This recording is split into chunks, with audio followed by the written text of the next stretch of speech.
पंजाब की आवाज़ number 1 south Asian news talk radio KRPI 1550 AM band के उत्ते प्रोग्राम दिलों की सांझ कुलदीप सिंह नाल सुन रहे हो। प्रोग्राम के अगले हिस्से बहुत ही अहम जानकारी अज तुहाडे नाल सांझी करांगे। मेरे नाल साडी कम्यूनिटी दी आला शख्सियत जिहड़े कि हर ऐतवार नूं एक वैबीनार करन दा भी यतन करदे आ। कल भी वो वैबीनार बकायदा होएगा जिहदे विच गुरमत गोष्ठी होएगी। असल विच article 25 constitution of India with colonel GB Singh वो आउणगे, क्योंकि दुनिया भर के विद्वान इकट्ठे करते हैं, शाबाश देनी बनती है। कल भी ठीक शाम के 5 बजे यह गोष्ठी होनी है।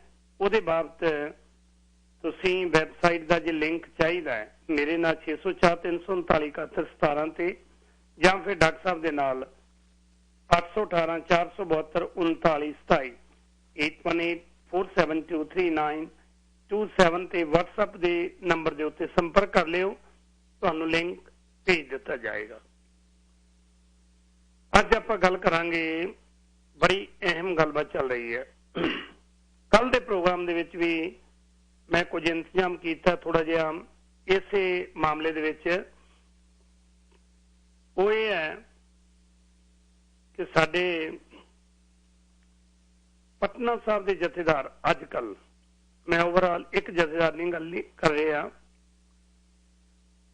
कि वाकई साडे जिहड़े जथेदार ने वो रोल मॉडल ने,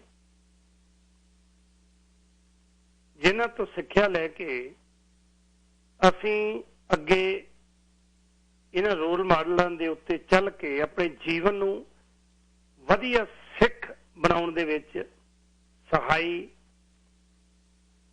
साडी जिंदगी होएगी। डॉक्टर जगजीत सिंह उन्होंने हक मारी है। आओ उन्होंने गलबात करते हैं। डॉक्टर साहब, दिलों की सांझ दे विच दिल दीआं गहराइयां चो स्वागत है जी।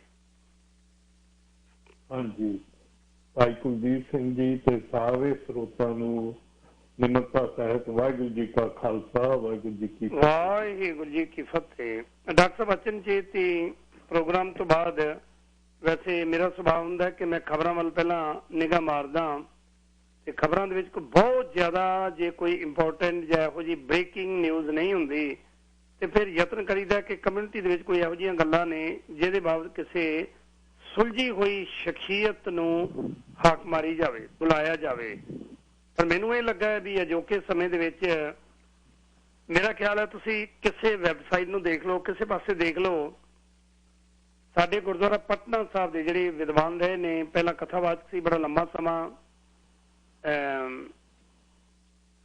जथेदार अजकल जथेदार ने पर अजकल लाए भी हुए ने, ज्ञानी रणजीत सिंह गौरे मस्कीन के इन्हां ने जिहड़े डॉक्टर समरा ने, गुरिंदर सिंह समरा, कोशिश करांगा शायद कल के प्रोग्राम में इन्हां चों कोई ना कोई मेरे नाल आवे जां कोई होर शख्सियत आएगी। यतन चल रहा मेरा कि उन्होंने किवें गुरुआं दे नाम दे उत्ते, धार्मिक स्थानां दे नाम दे उत्ते, जथेदार दे नाम दे उत्ते करोड़ां रुपए की ठगी मारी है। पहला ज्ञानी इकबाल सिंह इस तरह दीयां ठगियां मारते रहे ने, हुण ये नवें जथेदार इन्हां ने ठगी मारी है। ज्ञानी गुरबचन सिंह साडे जथेदार रहे ने, उन्होंने कौम नाल एडा वड्डा धोखा कीता है कि अपनी नौकरी नूं बरकरार रखण दे लई 3 वार हुक्मनामा गुरमीत राम रहीम दे बाबत दिता है। 92 लाख रुपया साडे जथेदार दे कह दे उत्ते श्रोमणी गुरुद्वारा प्रबंधक कमेटी ने इश्तिहारां ते खर्च किया। यानी कि जे मैं लिस्ट गणाउण लगा तो बहुत लंबी लिस्ट चली जाएगी। मैं एक छोटा जिहा उदाहरण तुहाडे सामने रखी है कि साडे जिहड़े जथेदार ने रोल मॉडल होने चाहिए ने, उन्हां दी नॉलेज सिख ਆਈਡੀਓਲੋਜੀ ਤੇ ਕਿਹੋ ਜਿਹੀ ਹੋਣੀ ਚਾਹੀਦੀ ਹੈ, ਥੋੜੀ ਜਿਹੀ ਇਸ ਦੇ ਉੱਤੇ ਆਪਾਂ ਗੱਲਬਾਤ ਕਰਾਂਗੇ ਜੀ। ਹਾਂਜੀ, ਤੁਸੀਂ ਜਿਹੜੇ ਵੀ ਕੁਐਸਚਨ ਰੇਜ਼ ਕੀਤੇ ਹੈ, ਜਿੰਨੇ ਵੀ ਰੇਜ਼ ਕੀਤੇ ਹੈ, ਇਹ ਆਫਟਰ ਇਫੈਕਟਸ ਹੈ, ਉਹਦੇ ਰੂਟ ਕਾਜ਼ ਵਿੱਚ ਕਮਿਊਨਿਟੀ ਨਹੀਂ ਜਾ ਰਹੀ। ਅਸੀਂ ਸਾਰੇ ਜਣੇ ਬੇਸਿਕਲੀ ਉਹਨਾਂ ਦੇ ਕਾਰਨਾਮਿਆਂ ਵਿੱਚ ਜਾ ਰਹੇ ਹਾਂ, ਪਰ ਉਹ ਕਾਰਨਾਮੇ ਕਿਉਂ ਹੋ ਰਹੇ ਆ ਉਹਦੇ ਵਿੱਚ ਅਸੀਂ ਕਦੀ ਨਹੀਂ ਇੰਟਰਸਟ ਲੈਂਦੇ। ਔਰ ਉਹਦੇ ਵਿੱਚ ਪਹਿਲਾ ਕਸੂਰਵਾਰ ਮੈਂ ਆਪਣੀ ਕਮਿਊਨਿਟੀ ਨੂੰ ਖੁਦ ਸਮਝਦਾ, ਕਿਉਂਕਿ ਜਦੋਂ ਅਸੀਂ ਉਹਨਾਂ ਨੂੰ ਅਪੁਆਇੰਟ ਕਰਦੇ ਹਾਂ, ਅਪੁਆਇੰਟਮੈਂਟ ਦਾ ਕੋਈ ਪ੍ਰੋਸੀਜਰ ਅਸੀਂ ਨਹੀਂ ਬਣਾਇਆ। ਅਸੀਂ ਇਹ ਨਹੀਂ ਬਣਾਇਆ ਕਿ ਜਥੇਦਾਰ ਕੌਣ ਹੋਣਾ ਚਾਹੀਦਾ, ਕਿੱਦਾਂ ਦਾ ਉਹਦਾ ਕਿਰਦਾਰ ਹੋਣਾ ਚਾਹੀਦਾ, ਕੀ ਉਹਦੀਆਂ ਕੁਆਲੀਫਿਕੇਸ਼ਨਾਂ ਹੋਣੀਆਂ ਚਾਹੀਦੀਆਂ, ਕੀ ਅਸੀਂ ਦੇਖਿਆ ਉਹਦੇ ਵਿੱਚ, ਕੀ ਨਹੀਂ ਕੀਤਾ। ਅਸੀਂ ਸਿਫਾਰਸ਼ਾਂ ਰਾਹੀਂ, ਹੋਰ ਤਰੀਕਿਆਂ ਰਾਹੀਂ, ਮੇਰਾ ਬੰਦਾ, ਮੇਰੀ ਪਾਰਟੀ, ਮੇਰਾ ਇਹ ਕੰਮ ਕਰੇਗਾ, ਉਹ ਸਾਰੇ ਕੰਮ ਅਸੀਂ ਸ਼ੁਰੂ ਕਰ ਦਿੱਤੇ। ਸੋ ਪਹਿਲੀ ਚੀਜ਼ ਇੰਪੋਰਟੈਂਟ ਜਿਹੜੀ ਮੈਂ ਮਹਿਸੂਸ ਕਰਦਾ ਉਹ ਇਹ ਹੈ ਕਿ ਜਦੋਂ ਤੁਸੀਂ ਅਕਾਲ ਕਿਸੇ ਵੀ ਤਖਤ ਦਾ ਜਥੇਦਾਰ ਬਣਾ ਰਹੇ ਹੋ, ਉਹਦੀ ਪਹਿਲੀ ਕਮਿਟਮੈਂਟ ਕੀ ਹੈ? ਪਹਿਲੀ ਕਮਿਟਮੈਂਟ ਉਹਦੀ ਗੁਰੂ ਗ੍ਰੰਥ ਸਾਹਿਬ ਹੈ। ਗੁਰੂ ਗ੍ਰੰਥ ਸਾਹਿਬ ਦੀ ਆਈਡੀਓਲੋਜੀ ਤੇ ਪਹਿਰਾ ਦੇਣਾ, ਇਹ ਉਹਦੀ ਪਹਿਲੀ ਕਮਿਟਮੈਂਟ ਹੈ। This is the first and foremost commitment. ਜੇ ਉਹ ਉਸ ਤੇ ਪਹਿਰਾ ਨਹੀਂ ਦੇ ਸਕਦਾ ਤੇ ਉਹਨੂੰ ਵੈਸੇ ਤਾਂ ਉਹਨੂੰ ਖੁਦ ਸ਼ਰਮੋ ਸ਼ਰਮੀ ਛੱਡ ਦੇਣਾ ਚਾਹੀਦਾ ਕੋਰਟ ਦਾ, ਜਾਂ ਕਦੀ ਇਹ ਲੈਣਾ ਵੀ ਨਹੀਂ ਚਾਹੀਦਾ ਉਹਦਾ। ਜੇ ਮੈਂ ਪਹਿਰਾ ਨਹੀਂ ਦੇ ਸਕਦਾ ਤੇ ਮੇਰਾ ਕੋਈ ਹੱਕ ਨਹੀਂ ਬਣਦਾ ਕਿ ਮੈਂ ਇੰਨਾ ਸੁਪਰੀਮ ਪੋਸਟਾਂ ਤੇ ਜਾ ਕੇ ਬੈਠਾਂ। ਇਹ ਤਾਂ ਪਹਿਲੀ ਹੈ। ਸਿੱਖ ਉਹਨੂੰ ਗੁਰੂ ਗ੍ਰੰਥ ਸਾਹਿਬ ਦੀ ਨੌਲੇਜ ਹੋਵੇ, ਉਹਦੀ ਆਈਡੀਓਲੋਜੀ ਦੀ ਨੌਲੇਜ ਹੋਵੇ, ਉਹਦੇ ਕੀ ਲਿਖਿਆ ਉੱਤੇ ਸਮਝ ਹੋਵੇ, ਔਰ ਉਸ ਤੇ ਚੱਲਣ ਦਾ ਉਹਦੇ ਵਿੱਚ ਹਿੰਮਤ ਹੋਵੇ, ਕਰੇਜ ਹੋਵੇ।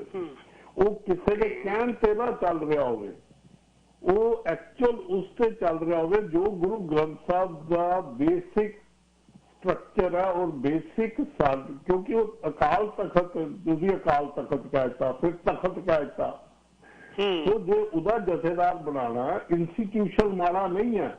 ਇੰਸਟੀਟਿਊਸ਼ਨ ਨੂੰ ਚਲਾਉਣ ਲਈ ਜਿਹੜਾ ਬੰਦਾ ਉੱਥੇ ਬੈਠਾ ਹੈ ਉਹ ਕਿੱਦਾਂ ਦਾ ਹੈ, ਉਹਦਾ ਕਿਰਦਾਰ ਕਿੱਦਾਂ ਦਾ।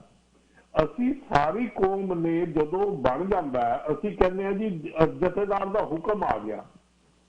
ਅਸੀਂ ਇਹ ਤਾਂ ਨਹੀਂ ਇਹ ਉਸ ਵੇਲੇ ਅਸੀਂ ਕੀ ਬਲੇਮ ਕਰਦੇ ਹਾਂ, ਅਕਾਲ ਤਖਤ ਦੇ ਜਥੇਦਾਰ ਦਾ ਹੁਕਮ ਆ ਗਿਆ ਜੀ, ਤਖਤਾਂ ਦੇ ਜਥੇਦਾਰ ਦਾ ਹੁਕਮ ਆ ਗਿਆ।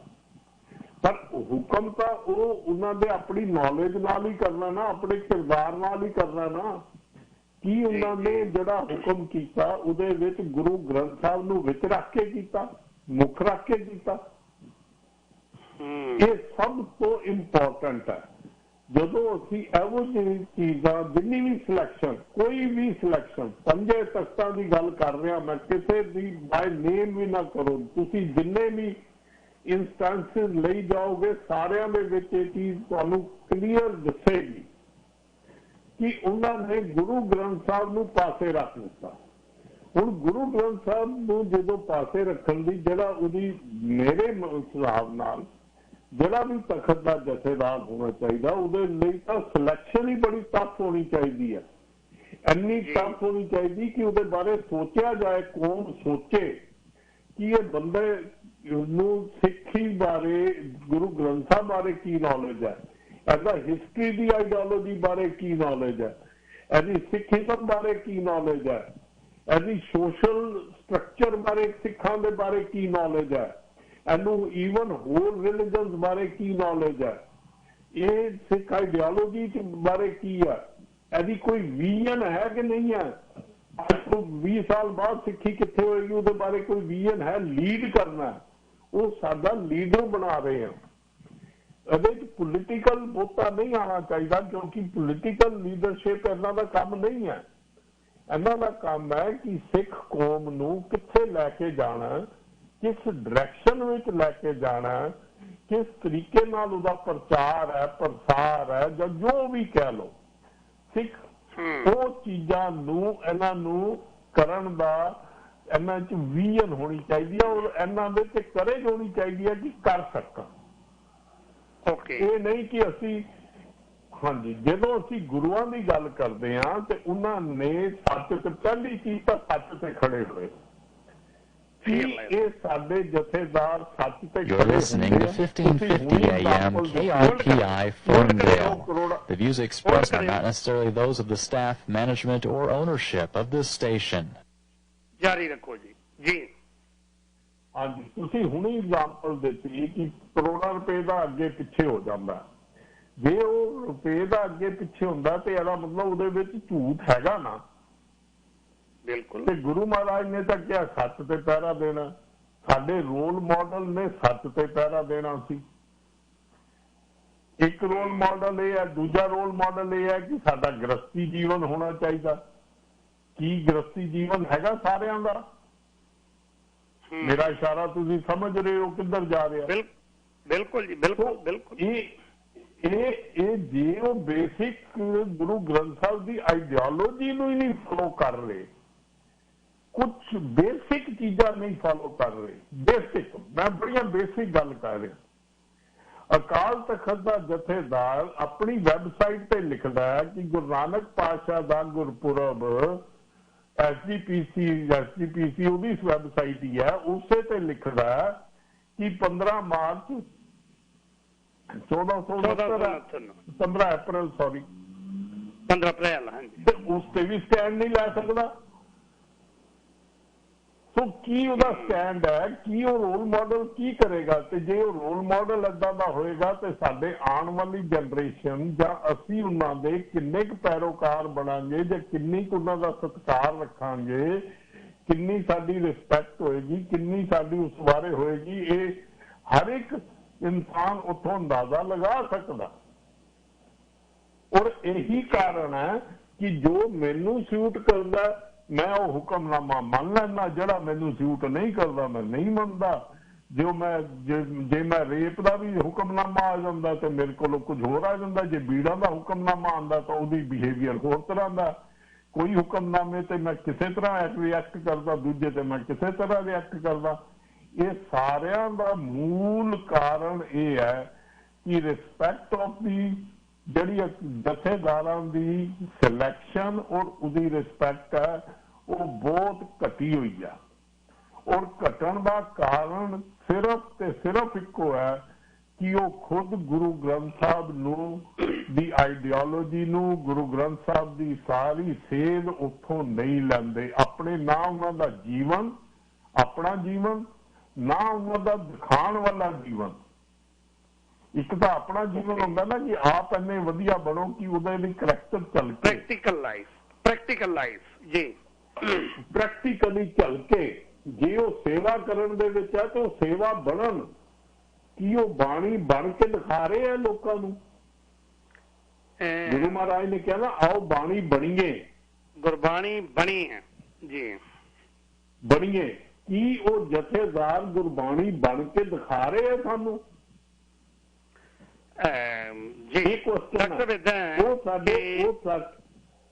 ਹਾਂਜੀ ਬਿਲਕੁਲ ਤੁਸੀਂ ਗੱਲਬਾਤ ਜਾਰੀ ਰੱਖਿਓ।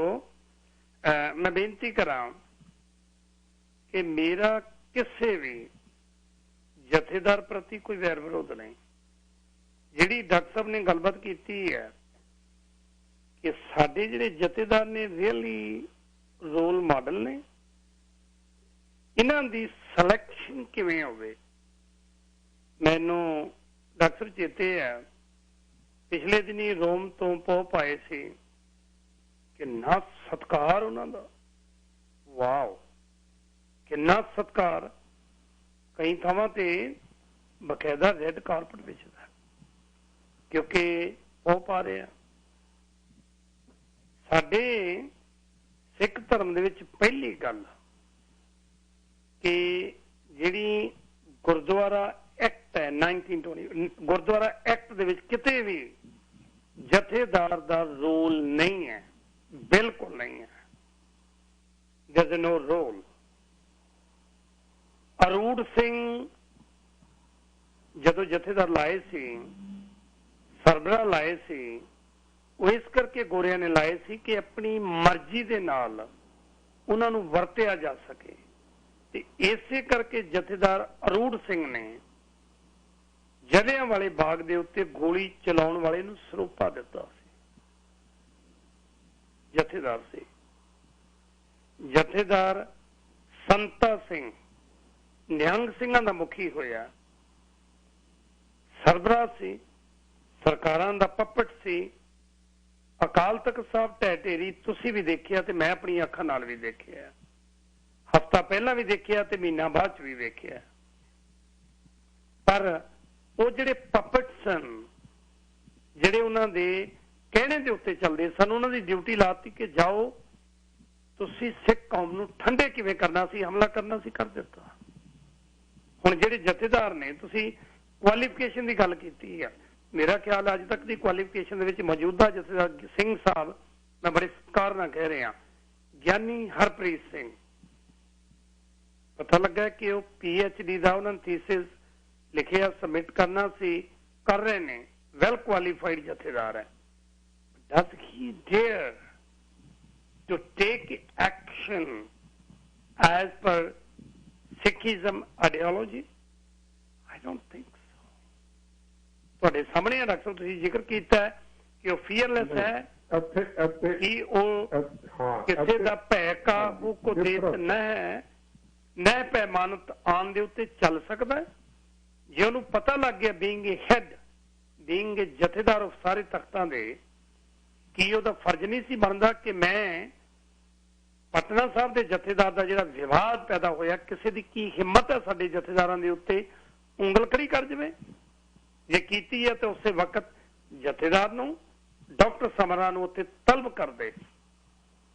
ਆਪ ਖੁਦ ਜੇ ਵੈਬਸਾਈਟ ਦੇ ਉੱਤੇ ਲਿਖਿਆ ਹੈ ਕਿ 15 ਅਪ੍ਰੈਲ ਨੂੰ ਗੁਰੂ ਪਾਤਸ਼ਾਹ ਦਾ ਗੁਰਪੁਰਬ ਹੈ, ਫਿਰ ਕਿਉਂ ਲੋਕਾਂ ਨੂੰ ਪ੍ਰੇਰ ਰਹੇ ਨੇ ਕਿ ਨਵੰਬਰ ਦੇ ਵਿੱਚ ਗੁਰਪੁਰਬ ਮਨਾਓ? ਇਹਦਾ ਮਤਲਬ ਹੈ ਔਰ ਉਪਦੇਸ਼ ਹੈ ਆਪ ਨਾ ਕਰੈ, ਗੁਰਬਾਣੀ ਦਾ ਕਥਨ ਹੈ, ਗੁਰਬਾਣੀ ਕਹਿ ਰਹੀ ਹੈ। ਹੋਰਾਂ ਨੂੰ ਉਪਦੇਸ਼ ਰਹੇ ਨੇ, ਆਪ ਨਹੀਂ ਕਰ ਰਹੇ, ਇੰਪਲੀਮੈਂਟ ਨਹੀਂ ਕਰ ਰਹੇ। ਆਪਣਾ ਜਨਮ ਦਿਨ ਜੇ 15 ਮਾਰਚ ਦਾ ਤੇ 15 ਮਾਰਚ ਹੀ ਅਗਲੇ ਸਾਲ ਆਊਗਾ, ਗੁਰੂ ਦਾ ਕਿਉਂ ਵਾਰ-ਵਾਰ ਅਲੱਗ? ਇੱਕ ਰੋਲ ਮਾਡਲ ਦੀ ਡਿਊਟੀ ਬਣਦੀ ਹੈ ਨਾ। ਮੈਂ ਜਥੇਦਾਰ ਅਰੂੜ ਸਿੰਘ ਤੋਂ ਲੈ ਕੇ ਅੱਜ ਤੱਕ ਦੀ ਗੱਲ ਕਰ ਰਹੇ ਹਾਂ। ਇਹਦੇ ਵਿੱਚ ਆਪਾਂ ਬ੍ਰੇਕ ਤੋਂ ਬਾਅਦ ਡਾਕਟਰ ਸਾਹਿਬ ਬੜੇ ਵਧੀਆ ਤਰੀਕੇ ਨਾਲ ਤੁਸੀਂ ਕਰਿਓ, do they really follow the truth? ਸੱਚਾਈ ਨੂੰ ਫੋਲੋ ਕਰਦੇ ਆ, ਸਤਿਕਾਰ ਹੈ ਉਹਨਾਂ ਦਾ, ਇੱਕ ਬੜੇ ਸਤਿਕਾਰ ਥਾਂ ਤੇ ਬੈਠੇ ਆ। ਪਰ ਯਾਦ ਰੱਖਿਓ, ਸਿੱਖ ਇਤਿਹਾਸ ਨੂੰ ਪੜ੍ਹ ਕੇ ਦੇਖ ਲਿਓ, ਜਥੇਦਾਰ ਫੂਲਾ ਸਿੰਘ ਵੀ ਅਕਾਲ ਤਖਤ ਦਾ ਜਥੇਦਾਰ ਨਹੀਂ ਸੀ, ਉਹ ਕਿਸੇ ਜਥੇ ਦਾ, ਕਿਸੇ ਗਰੁੱਪ ਦਾ ਜਥੇਦਾਰ ਸੀ। ਇਹ ਥੋੜੇ ਸਮੇਂ ਤੋਂ ਹੀ ਪਿਰਤ ਪਈ ਹੈ, ਕਿਉਂਕਿ ਜਿਹੜੇ ਮਾਲਕਾਂ ਦਾ ਮਾਫ ਕਰਨਾ ਸ਼੍ਰੋਮਣੀ ਕਮੇਟੀ ਤੇ ਕਬਜ਼ਾ ਹੁੰਦਾ ਹੈ, ਉਹ ਚਾਹੁੰਦੇ ਨੇ ਕਿ ਅਸੀਂ ਆਪਣੇ ਤਰੀਕੇ ਨਾਲ ਕੌਮ ਨੂੰ ਪਿੱਛੇ ਲਾਈਏ। ਉਹ ਚੱਲ ਰਿਹਾ, ਕਰਮਕਾਂਡ ਵੀ ਹੋ ਰਹੇ ਨੇ, ਸਭ ਕੁਝ ਹੋ ਰਿਹਾ। ਇਹਦੇ ਉੱਤੇ ਗੱਲਬਾਤ ਕਰਾਂਗੇ ਕਿ ਉਹ ਸੱਚ ਨੂੰ ਫੋਲੋ ਕਰਦੇ ਆ, ਕੀ ਗੁਰੂ ਗ੍ਰੰਥ ਸਾਹਿਬ ਨੂੰ 100% ਫੋਲੋ ਕਰਦੇ ਆ। ਦਿਲਾਂ ਦੀ ਸਾਂਝ, ਡਾਕਟਰ ਜਗਜੀਤ ਸਿੰਘ ਮੇਰੇ ਨਾਲ ਨੇ। ਪਹਿਲੇ ਦੱਸਦੇ ਹਾਂ ਕਿ ਪ੍ਰੋਗਰਾਮਾਂ ਦੇ ਵਿੱਚ ਮੈਂ ਕਈ ਵਾਰੀ ਜ਼ਿਕਰ ਕਰਦਾ ਹੁੰਦਾ, ਭੈ ਕਾਹੂ ਕੋ ਦੇਤ ਨਹਿ ਪੈਮਾਨ ਤੇ ਹਨ। ਮੇਰੇ ਮਾਲਕ ਨੇ ਕਿਹਾ ਕਿ ਸਾਡੇ ਜਥੇਦਾਰ ਵਾਕਈ ਸੱਚ ਨੂੰ ਫੋਲੋ ਕਰਦੇ ਆ, ਗੁਰੂ ਗ੍ਰੰਥ ਸਾਹਿਬ ਨੂੰ ਫੋਲੋ ਕਰਦੇ ਆ। ਡਾਕਟਰ ਸਾਹਿਬ। ਹਾਂਜੀ, ਅਸੀਂ ਬੜੇ ਤੁਸੀਂ ਵਿਸਤਾਰ ਦੱਸਿਆ, ਤੁਸੀਂ ਐਗਜ਼ਾਮਪਲ ਦੇ ਰਹੇ ਹੋ, ਪਰ ਅਸੀਂ ਐਗਜ਼ਾਮਪਲ ਤੋਂ ਇਲਾਵਾ ਵੀ ਦੇਖੀਏ। ਪਹਿਲੇ ਜਦੋਂ ਸਿਲੈਕਸ਼ਨ ਕਰਨ ਲੱਗਿਆ, ਕੀ ਇਹਨਾਂ ਨੇ ਤੁਸੀਂ ਪਹਿਲੀ ਐਗਜ਼ਾਮਪਲ ਦਿੱਤੀ ਕਿ PhD ਹੈ, ਦੁਨਿਆਵੀ ਐਜੂਕੇਸ਼ਨ ਤੇ ਸਿੱਖੀ ਦੀ ਐਜੂਕੇਸ਼ਨ ਦੇ ਵਿੱਚ ਡਿਫਰੈਂਸ ਹੈ। ਇੱਕ ਇਨਸਾਨ ਜਿਹੜਾ ਚੰਗਾ ਬਰਾਬਰੀ ਤੇ ਜਿਹੜਾ ਗੁਰਬਾਣੀ ਦੇ ਮੁਤਾਬਿਕ ਹੋ ਸਕਦਾ, ਉਹਨੇ ਪੜ ਗੱਡੀ ਲੱਦੀ ਹੋਈ ਹੈ, ਪਰ ਹੋ ਸਕਦਾ ਉਹਨੂੰ ਜਿਹੜੀ ਗੁਰਬਾਣੀ ਦੀ ਸਮਝ ਤੇ ਉਸ ਤੇ ਖੜੇ ਹੋਣ ਦੀ, ਉਹ ਦੋਨੋਂ ਨੂੰ ਅਸੀਂ ਇਕੁਅਲ ਨਹੀਂ ਕਰ ਸਕਦੇ। ਦੁਨਿਆਵੀ ਐਜੂਕੇਸ਼ਨ ਤੁਹਾਨੂੰ ਇੱਕ MBA ਕੀਤਾ ਹੋਇਆ, PhD ਇਕਨੋਮਿਕਸ ਵੀ ਕੀਤਾ ਹੋਇਆ, ਨੋਬਲ ਲਾਰੇਟ ਕਿਸੇ ਹੋਰ ਪਾਸੇ ਲੈ ਜਾਏਗਾ। ਹੋ ਸਕਦਾ ਉਹਨੂੰ ਗੁਰਬਾਣੀ ਬਾਰੇ ਤੇ ਗੁਰਬਾਣੀ ਦੇ ਸਟੈਂਡ ਬਾਰੇ ਬਿਲਕੁਲ ਨਾ ਪਤਾ ਹੋਵੇ। ਸੋ ਦੁਨਿਆਵੀ ਐਜੂਕੇਸ਼ਨ ਨਾਲ ਇਹਨੂੰ ਕੰਪੇਅਰ ਸਾਨੂੰ ਬਹੁਤਾ ਨਹੀਂ ਕਰਨਾ ਚਾਹੀਦਾ। ਜਿੱਦਾਂ ਤੁਸੀਂ ਕੀਤਾ ਥੋੜਾ ਜਿਹਾ ਮੈਂ ਉਹਦੇ ਬਾਰੇ ਅਸੀਂ ਕਹਿ ਦਿੰਦੇ ਹਾਂ ਕਿ ਉਹ ਜੀ ਸਭ ਤੋਂ ਕੁਆਲੀਫਾਈਡ ਹੈ। ਜ਼ਰੂਰੀ ਨਹੀਂ ਕਿ ਕੁਆਲੀਫਾਈ ਹੋ ਕੇ ਉਹ ਸਿੱਖੀ ਦੇ ਉੱਤੇ ਖੜਾ ਹੋਵੇ। ਸੋ ਇਹ ਇੰਪੋਰਟੈਂਟ ਜਿਹੜਾ ਆਸਪੈਕਟ ਹੈ, ਗੁਰੂ ਗ੍ਰੰਥ ਸਾਹਿਬ ਨੂੰ ਨਾ ਪੜ੍ਹਨਾ ਆਉਂਦਾ ਹੋਵੇ, ਉਹਨੂੰ ਸਮਝ ਕੇ ਉਸ ਤੇ ਆਪਣਾ ਜੀਵਨ ਬਣਿਆ ਹੋਵੇ। ਕੀ ਉਹਦਾ ਗੁਣਾਤਮਕ ਜੀਵਨ ਹੈ, ਕੀ ਉਹਦਾ ਗੁਣਾ ਭਰਪੂਰਨ ਜੀਵਨ ਹੈ, ਉਹਦੇ ਤੇ ਜਦੋਂ ਵੀ ਉਹ ਜਿਨ੍ਹਾਂ ਨਾਲ ਡੀਲ ਕਰ ਰਿਹਾ, ਜਿੰਨਿਆਂ ਬੰਦਿਆਂ ਨਾਲ ਕਰ ਰਿਹਾ, ਕੀ ਉਹਦੇ 'ਚ ਭੇਦਭਾਵ ਤਾਂ ਨਹੀਂ ਕਰ ਰਿਹਾ।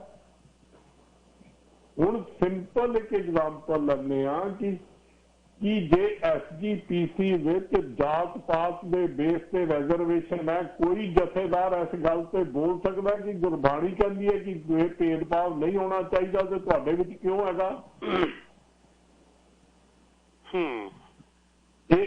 ਇਹ ਗੱਲ ਇਸ਼ੂ ਵੀ ਰੇਜ਼ ਕਰ ਸਕਦਾ ਕਿ ਉਹਦੇ ਵਿੱਚ ਇੰਨਾ ਡਰ ਹੈ, ਇਹਦਾ ਮਤਲਬ ਤੁਸੀਂ ਪੈਰ ਵਾਲੀ ਗੱਲ ਕੀਤੀ, ਉਹ ਇੰਨਾ ਡਰਿਆ ਹੋਇਆ ਬੰਦਾ ਹੈ ਕਿ ਕੋਈ ਵੀ ਇਸ਼ੂ ਦੇ ਉੱਤੇ ਇਹੋ ਜਿਹੇ ਇਸ਼ੂ ਤੇ ਗੱਲ ਵੀ ਨਾ ਕਰੇ, ਓਪਨਲੀ ਗੱਲ ਨਾ ਕਰ ਸਕੇ।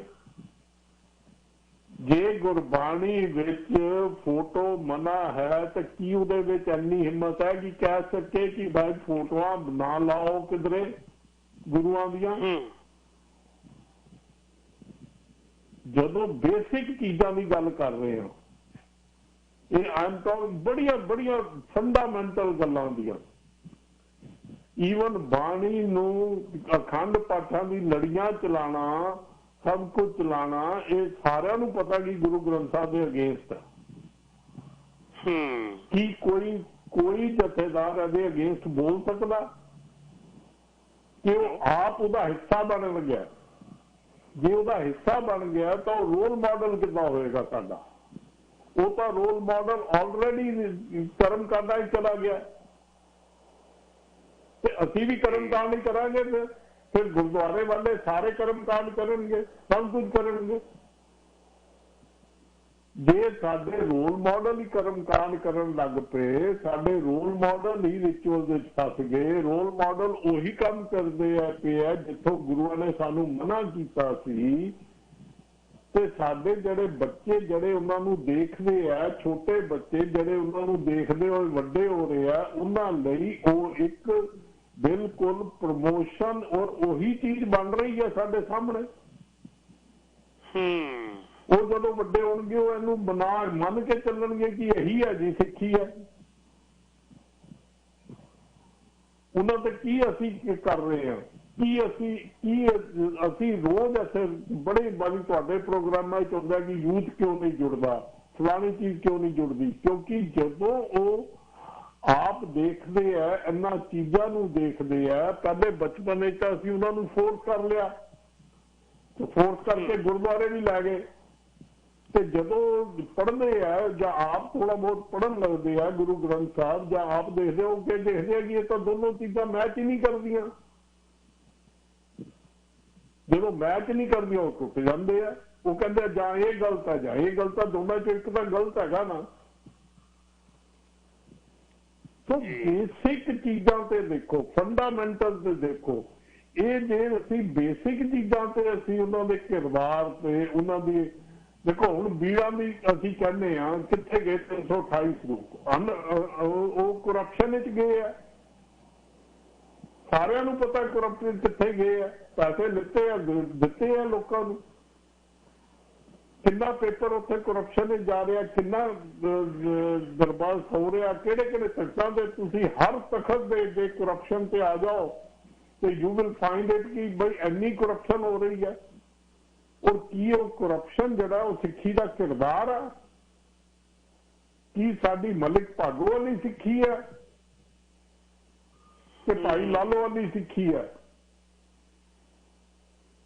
ਸਿੱਖਾਵਾਂ ਲੋਕਾਂ ਨੂੰ ਅਸੀਂ ਸਿੱਖਿਆ ਦੇਵਾਂਗੇ, ਸਟੇਜਾਂ ਤੋਂ ਅਸੀਂ ਮਲਿਕ ਭਾਗੋ ਤੇ ਭਾਈ ਲਾਲੋ ਦੀ ਸਾਖੀ ਸੁਣਾ ਕੇ ਅਸੀਂ ਕਹਾਂਗੇ ਜੀ ਇਹ ਦੇਖੋ ਜੀ ਗੁਰੂ ਮਹਾਰਾਜ ਕਿੰਨੀ ਬਰਾਬਰੀ ਰੱਖਦੇ ਆ, ਨੀਚਾ ਅੰਦਰ ਨੀਚ ਜਾਤ ਵਿੱਚ ਖੜੇ ਹੁੰਦੇ ਆ, ਤੇ ਜਦੋਂ ਸਾਡਾ ਰਹਿਣ ਸਹਿਣ ਦਾ ਸਾਡਾ ਬਿਹੇਵੀਅਰ ਹੋਵੇ ਉਹ ਸਭ ਤੋਂ ਅਮੀਰ ਹੋਣਾ ਚਾਹੀਦਾ ਜੀ। ਇਹ ਨਹੀਂ ਕਿ ਉਹਦੇ ਕੋਲ ਕਾਰ ਨਹੀਂ ਹੋਣੀ ਚਾਹੀਦੀ, ਪਰ ਉਹਦਾ ਮਨ ਤਾਂ ਨੀਵਾਂ ਹੋਵੇ, ਮੱਤ ਉੱਚੀ ਹੋਵੇ। ਅਰਦਾਸ ਉਹ ਹਰ ਵੇਲੇ ਇਹੀ ਕਰੇਗਾ, ਮੇਰਾ ਮਨ ਨੀਵਾ ਮੱਤ ਉੱਚੀ, ਤੇ ਆਪਣਾ ਮਨ ਕਿੱਥੇ ਗਿਆ? ਜਿਹੜਾ ਉਹ ਪਾਰਟ ਹੈ, ਜਿਹੜਾ ਉਹ ਮਿਸਿੰਗ ਹੈ ਸਾਰਿਆਂ ਵਿੱਚ, ਭਾਵੇਂ ਉਹ ਸੰਗਤਾਂ ਦੇ ਜਥੇਦਾਰ ਹੈ, ਭਾਵੇਂ ਸਾਡੇ SGPC ਦੇ ਅਹੁਦਿਆਂ ਤੇ ਬੈਠੇ ਹੋਏ ਆ, ਭਾਵੇਂ ਗੁਰਦੁਆਰਿਆਂ ਦੇ ਮੈਨੇਜਮੈਂਟ ਤੇ ਬੈਠੇ ਹੋਏ ਆ, ਔਰ ਗੁਰਦੁਆਰਿਆਂ ਦੇ ਅੰਦਰ ਜਿਹੜਾ ਪ੍ਰੀਸਟਲੀ ਕਲਾਸ ਬੈਠਾ ਉਹ ਵੀ ਵਿੱਚੇ, ਤਾਂ ਕਿਉਂਕਿ ਇਹ ਪਿਰਾਮਿਡ ਹੈ, ਹੌਲੀ ਡਿਵੈਲਪ ਹੋ ਕੇ ਉੱਪਰ ਤੱਕ ਜਾਂਦੇ ਆ। ਇਹ ਸਾਰਾ ਦਾ ਰੂਟ ਕਾਜ਼ ਜਿਹੜਾ ਉਹ ਇਹ ਹੈ ਕਿ ਅਸੀਂ ਗੁਰੂ ਗ੍ਰੰਥ ਸਾਹਿਬ ਨੂੰ ਭੁੱਲ ਕੇ, ਗੁਰੂ ਗ੍ਰੰਥ ਸਾਹਿਬ ਨੂੰ ਇੱਕ ਪਾਸੇ ਰੱਖ ਕੇ ਅਸੀਂ ਸਿਰਫ ਆਪਣੇ ਲਈ ਗੱਦੀਆਂ ਬਣਾਈਆਂ ਹੋਈਆਂ। ਜਦੋਂ ਆਪਣੇ ਲਈ ਗੱਦੀਆਂ ਬਣਾਵਾਂਗੇ ਤੇ ਰਾਮ ਰਹੀਮ ਨੂੰ ਵੀ 90 ਲੱਖ ਦਿਆਂਗੇ, ਫਲਾਣੇ ਨੂੰ ਵੀ ਦਿਆਂਗੇ, ਮੀਡੀਆ ਨੂੰ ਵੀ ਦਿਆਂਗੇ, PTC ਨੂੰ ਵੀ ਦਿਆਂਗੇ, ਹਰ ਇੱਕ ਨੂੰ ਦਿਆਂਗੇ ਫਿਰ ਅਸੀਂ ਜੀ। ਉਹ ਤਾਂ ਫਿਰ ਕਾਮਨ ਹੋ ਗਈ ਚੀਜ਼। ਜਦੋਂ ਅਸੀਂ ਇੱਕ ਪਾਸੇ ਤੁਰੀ ਪਏ ਤਾਂ ਫਿਰ ਤੁਰ ਪਏ ਉਧਰ ਨੂੰ ਹੀ ਚੱਲਾਂਗੇ, ਅਸੀਂ ਸਾਰੇ ਜਣੇ ਉਧਰ ਨੂੰ ਚੱਲਾਂਗੇ। ਇਹ ਬੇਸਿਕ ਚੀਜ਼ਾਂ ਹੈਗੀਆਂ। ਸੋ ਇਹਦਾ ਜਿਹੜਾ ਬੇਸਿਕ ਇਲਾਜ ਹੈ, ਕਮਿਊਨਿਟੀ ਨੇ ਸਭ ਤੋਂ ਇੰਪੋਰਟੈਂਟ ਗੱਲ ਹੈ, ਕਮਿਊਨਿਟੀ ਨੇ ਛੱਡ ਦਿੱਤਾ, ਆਪ ਹੀ ਛੱਡ ਦਿੱਤਾ। ਮੈਂ ਥੋੜਾ ਜਿਹਾ ਦੱਸਿਓ ਹਾਂਜੀ, ਇਹਦੇ ਵਿੱਚ ਮੈਂ ਸੌਰੀ ਤੁਹਾਨੂੰ ਵਿੱਚੋਂ ਰੋਕ ਦਿੱਤਾ, ਇਸ ਲਈ ਖਿਮਾ ਚਾਹੁੰਦਾ, ਮੈਂ ਮਾਫੀ ਚਾਹੁੰਦਾ ਕਿ ਜਿਹੜੀ ਸੇਵਾ ਹੈ ਪੰਥ ਦੇ ਵਿੱਚ, ਕੌਮ ਦੇ ਵਿੱਚ, ਇਹ ਰਿਫਲੈਕਟ ਨਹੀਂ ਕਰਦੀ ਦੂਸਰੇ ਸਿੱਖਾਂ ਨੂੰ। ਜਦੋਂ ਆਪ ਸੇਵਾ ਕਰਨੀ ਨਹੀਂ, ਦੂਜਿਆਂ ਨੂੰ ਪ੍ਰੇਰਨਾ ਹੈ, ਤੇ ਕਿੱਥੇ ਖੜੇ ਹਾਂ ਅਸੀਂ ਫਿਰ? ਬਿਲਕੁਲ। ਜਦੋਂ ਸੇਵਾ ਕੀ ਹੈ, ਸੇਵਾ ਕੀਤੀ ਸਫਲ ਹੈ ਜਿੱਥੇ ਸਤਿਗੁਰ ਕਾ ਮਨ ਮੰਨੇ। ਸਤਿਗੁਰ ਨੇ ਜਿਹੜਾ ਮਨ ਮੰਨੇਗਾ ਉਹ ਸੇਵਾ ਸਫਲ ਹੈ। ਇਹ ਨਹੀਂ ਕਿ ਮੈਂ ਕੀ ਸੇਵਾ ਕਰ ਰਿਹਾ। ਕਦੀ ਅਸੀਂ ਸਤਿਗੁਰ ਕੋ ਪੁੱਛਿਆ ਕਿ ਮੈਂ ਕੀ ਸੇਵਾ ਕਰਾਂ? ਕੀ ਸੇਵਾ ਸਿਰਫ ਗੁਰਦੁਆਰੇ ਦੇ ਅੰਦਰ ਹੀ ਹੁੰਦੀ ਹੈ? ਜਿਹੜੀ ਗੁਰੂ ਮਹਾਰਾਜ ਨੇ ਸੇਵਾ ਕੀਤੀ, ਸਾਨੂੰ ਐਗਜ਼ਾਮਪਲਾਂ ਦਿੱਤੀਆਂ, ਕਿੱਦਾਂ ਅਸੀਂ ਦਵਾਖਾਨੇ ਬਣਾਏ ਉਹਨਾਂ ਨੇ, ਕਿੱਦਾਂ ਲੋਕਾਂ ਵਿੱਚ ਜਾ ਕੇ ਵਰਤੇ, ਕਿੱਦਾਂ ਲੋਕਾਂ ਨਾਲ ਡੀਲ ਕੀਤਾ। ਉਹ ਸੇਵਾ ਸਾਡੇ ਵਿੱਚ ਕਿੱਥੋਂ ਮਿਸਿੰਗ ਹੋ ਗਈ? ਅਸੀਂ ਤਾਂ ਗੁਰਦੁਆਰੇ ਜਾ ਕੇ, ਸਾਰੇ ਗੁਰਦੁਆਰੇ ਸਪਾਂਸਰਡ ਲੰਗਰ ਚੱਲ ਰਿਹਾ, ਸੇਵਾ ਦਾ ਲੰਗਰ ਚੱਲ ਰਿਹਾ, ਉਹ ਤੇ ਵੱਧ ਤੋਂ ਵੱਧ ਦੱਸਣ ਦਾ ਲੰਗਰ ਚੱਲ ਰਿਹਾ ਕਿ ਕੌਣ ਕਿੰਨਾ ਦੇ ਸਕਦਾ।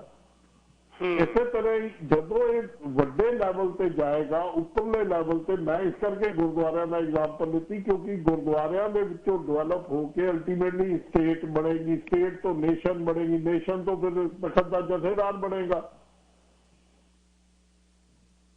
ਜੀ। ਉਹ ਜਿਹੜੀ ਚੀਜ਼ ਹੈ, ਜਿਹੜੀ ਡਿਵੈਲਪਮੈਂਟ ਹੋਣੀ ਸੀ, ਜਿਹੜਾ ਸਾਡਾ ਟ੍ਰੇਨਿੰਗ ਗਰਾਊਂਡ ਸੀ, ਉਹ ਟ੍ਰੇਨਿੰਗ ਗਰਾਊਂਡ ਗਲਤ ਹੋ ਗਿਆ। ਟ੍ਰੇਨਿੰਗ ਗਰਾਊਂਡ ਦੇ ਵਿੱਚੋਂ ਚੰਗੇ ਕਿਰਦਾਰ ਵਾਲੇ ਬੰਦੇ ਮਿਸਿੰਗ ਹੁੰਦੇ ਪਏ ਆ, ਜਿਹੜੇ ਮੈਨੇਜਮੈਂਟ ਵਿੱਚ ਆ ਰਹੇ ਆ। ਈਵਨ ਮੈਨੇਜਮੈਂਟਾਂ ਵਿੱਚ ਹੁਣ ਜੇ ਤੁਸੀਂ ਕਲਕੱਤਾ ਦੇ ਜਥੇਦਾਰ ਨੂੰ ਸਿਲੈਕਟ ਕਰਦਾ, ਭਾਵੇਂ ਇਸ ਵੇਲੇ ਕਹਿ ਲਓ ਬਾਦਲ ਕਰਦੇ ਆ, ਪਰ ਪਹਿਲੇ ਤਾਂ SGPC ਕਰਦੀ ਸੀ ਨਾ। SGPC ਦੇ ਮੈਂਬਰਾਂ ਦਾ ਕੀ ਕਿਰਦਾਰ ਹੈ? ਸ਼ਰਾਬ ਪਿਲਾ ਕੇ ਵੋਟਾਂ ਲੈਣੀਆਂ, ਨਸ਼ੇ ਦੇ ਕੇ ਵੋਟਾਂ ਲੈਣੀਆਂ। ਇਹ ਗੁਰੂ ਗ੍ਰੰਥ ਸਾਹਿਬ ਵਿੱਚ ਲਿਖਿਆ ਗਿਆ ਏਦਾਂ ਦੀ ਵੋਟਿੰਗ ਕਰਵਾਓ। ਨਹੀਂ ਫਿਰ ਸਾਡੇ ਵੀ ਤਾਂ ਗੁਰੂ ਗ੍ਰੰਥ ਸਾਹਿਬ ਨੂੰ ਅਸੀਂ ਇੱਕ ਪਾਸੇ ਛੱਡ ਦਿੱਤਾ। ਪਲੀਜ਼ ਡਾਕਟਰ ਸਾਹਿਬ, ਅਸੀਂ ਬਲੇਮ ਕਰਦੇ ਹਾਂ ਜਥੇਦਾਰਾਂ ਨੂੰ ਕਿ ਚਲੋ, ਕਿਉਂਕਿ ਅੱਜ ਟੌਪਿਕ ਹੀ ਜਥੇਦਾਰ ਹੈ ਕਿ ਆਰ ਦੇ ਰੀਅਲੀ ਅਵਰ ਰੋਲ ਮਾਡਲ। ਸਬਜੈਕਟ ਮੇਰੇ ਦਿਮਾਗ 'ਚ ਇਹੀ ਆਇਆ ਸੀ ਗੱਲ ਕਰਦੇ ਕਰਦੇ, ਕਿਉਂਕਿ ਮੈਂ ਰਾਤੀ ਡਾਕਟਰ ਸੌਣ ਤੋਂ ਪਹਿਲਾਂ ਥੋੜਾ ਜਿਹਾ ਓਵਰਆਲ ਸਾਰਾ ਸੋਸ਼ਲ ਮੀਡੀਆ ਜ਼ਿਆਦਾ ਦੇਖਦਾ। ਸੋਸ਼ਲ ਮੀਡੀਆ ਦੇ ਵਿੱਚੋਂ ਟਰੂ ਗੱਲ ਕਿਹੜੀ ਹੈ ਉਹਨੂੰ ਮੈਂ ਸੌਟ ਆਊਟ ਕਰਦਾ। ਉਹਦੇ ਵਿੱਚੋਂ ਲੱਗਾ ਕਿ ਮੈਨੂੰ ਕੱਲ ਮੇਰੇ ਨਾਲ ਉੱਘੇ ਜਰਨਲਿਸਟ ਨੇ, ਮੈਂ ਉਹਨਾਂ ਨਾਲ ਪ੍ਰੋਗਰਾਮ ਦੇ ਬ੍ਰੇਕ ਦੇ ਦੌਰਾਨ ਮੈਸੇਜ ਭੇਜਿਆ ਸੀ, ਥੋੜਾ ਜਿਹਾ ਟਾਈਮ ਕੱਢਿਓ, ਉਹ ਥੋੜੇ ਚਿਰ ਲਈ ਮੰਨੇ ਆ ਮੇਰੇ ਨਾਲ ਆਉਣਗੇ। ਉਹਨਾਂ ਨੇ ਆਉਣਾ ਕਿਉਂਕਿ ਉਹਨਾਂ ਨੇ ਇਸ ਸਾਰੀ ਸਟੋਰੀ ਨੂੰ ਕਵਰ ਕੀਤਾ ਹੈ, ਤਾਂ ਮੈਂ ਉਹਨਾਂ ਸੱਚ ਜਾਣਨਾ ਚਾਹੁੰਦਾ ਸੀ। ਇਸ ਕਰਕੇ ਤੁਹਾਨੂੰ ਇਹ ਬੇਨਤੀ ਕੀਤੀ ਹੈ ਕਿ ਜੇ ਕੌਮ ਦੇ ਆਏ ਜਥੇਦਾਰ ਦੇ ਹੁਕਮ ਨੂੰ ਅਸੀਂ ਸੱਤ ਕਰਕੇ ਮੰਨਣਾ ਹੈ, ਮੈਂ ਫਿਰ ਰਿਪੀਟ ਕਰ ਰਿਹਾ, ਸਾਡੇ ਅਕਾਲ ਤਖਤ ਦੇ ਜਥੇਦਾਰ ਵੱਲੋਂ 96-97 ਦੇ ਵਿੱਚ ਹੁਕਮਨਾਮਾ ਆਇਆ, ਸਿੱਖ ਪਾੜ ਕੇ ਰੱਖਤੇ। ਮਾਫ ਕਰਨਾ, ਮੈਂ ਸ਼ਬਦ ਵਰਤ ਰਿਹਾ ਇਹਦੇ ਕਰਕੇ ਕਿਉਂਕਿ ਹੁਕਮਨਾਮਾ ਅਕਾਲ ਤਖਤ ਦੇ ਜਥੇਦਾਰ ਵੱਲੋਂ ਸੀ। ਜਥੇਦਾਰ don't know the physical situation of the foreign country. ਆ ਜਿਹੜੇ ਬਾਹਰ ਮੁਲਕ ਨੇ ਉਹਨੂੰ ਨਹੀਂ ਪਤਾ ਕਿ ਇੱਥੇ ਲੰਗਰ ਦੀ ਪ੍ਰਥਾ ਕਿਵੇਂ ਚੱਲੀ। ਜਦੋਂ ਪਹਿਲਾ ਖਾਲਸਾ ਦੀਵਾਨ ਸੁਸਾਇਟੀ ਬਣੀ ਹੈ ਉਦੋਂ ਗੋਰੇ ਨੇੜੇ ਖੜਨ ਨਹੀਂ ਸਨ ਦਿੰਦੇ, ਬੀਬੀਆਂ ਸਕਰਟਾਂ ਪਾ ਕੇ ਜਾਂਦੀਆਂ ਸੀ ਤੇ ਪੁਰਾਤਨ ਸਿੱਖ ਦੱਸਦੇ ਨੇ, ਕਰਤਾਲ ਸਿੰਘ ਗਰਚਾ ਮੈਨੂੰ ਕਈ ਵਾਰੀ ਜ਼ਿਕਰ ਕਰਦੇ ਆ ਕਿ ਲੱਤਾਂ ਦੇ ਉੱਤੇ ਚਾਦਰਾਂ ਪਾ ਲੈਂਦੇ ਸੀ ਤਾਂ ਜੋ ਅਸੀਂ ਉਹਨਾਂ ਦੇ ਬਰਾਬਰ ਬੈਠ ਕੇ ਬੈਂਚਾਂ ਤੇ ਉਹਨਾਂ ਵਰਗੇ ਲੱਗੀਏ। ਇਹ ਤਾਂ ਸੀ, ਪਰ ਹੋਇਆ ਕਿ ਗੁਰਦੁਆਰੇ ਦੀ ਆਪਣੀ ਸਤਾ ਖੁੱਸਣ ਤੋਂ ਬਾਅਦ, ਕਿਉਂਕਿ ਮੇਰਾ ਸੁਭਾਅ ਹੈ ਮੈਂ ਸੱਚ ਬੋਲਣਾ, ਮੈਨੂੰ ਬਥੇਰੀਆਂ ਧਮਕੀਆਂ ਆਉਂਦੀਆਂ ਨੇ, ਬਥੇਰੇ ਲੋਕ ਮੈਨੂੰ ਕਹਿੰਦੇ ਆ ਕੁਲਦੀਪ ਸਿੰਘ ਇੰਨਾ ਸੱਚ ਵੀ ਨਾ ਬੋਲਿਆ ਕਰ, ਮੈਂ ਗੁਰਬਾਣੀ ਦਾ ਸੱਚ ਬੋਲਦਾ। ਬਥੇਰਾ ਮੈਨੂੰ ਟੋਕਦੇ ਆ ਕਿ ਸਰਦਾਰ ਸਾਹਿਬ ਤੁਸੀਂ ਏਦਾਂ ਕਿਉਂ ਕਰਦੇ ਹੋ। ਮੈਂ ਕਿਹਾ ਜੀ ਜਿਹੜੀ ਸੱਚੀ ਗੱਲ ਹੈ ਮੈਂ ਕਰਾਂਗਾ, ਜਿੰਨਾ ਚ ਸਵਾਸ ਨੇ, ਸੱਚ ਹੈ ਜਿਹੜਾ ਮੈਂ ਬੋਲਾਂਗਾ।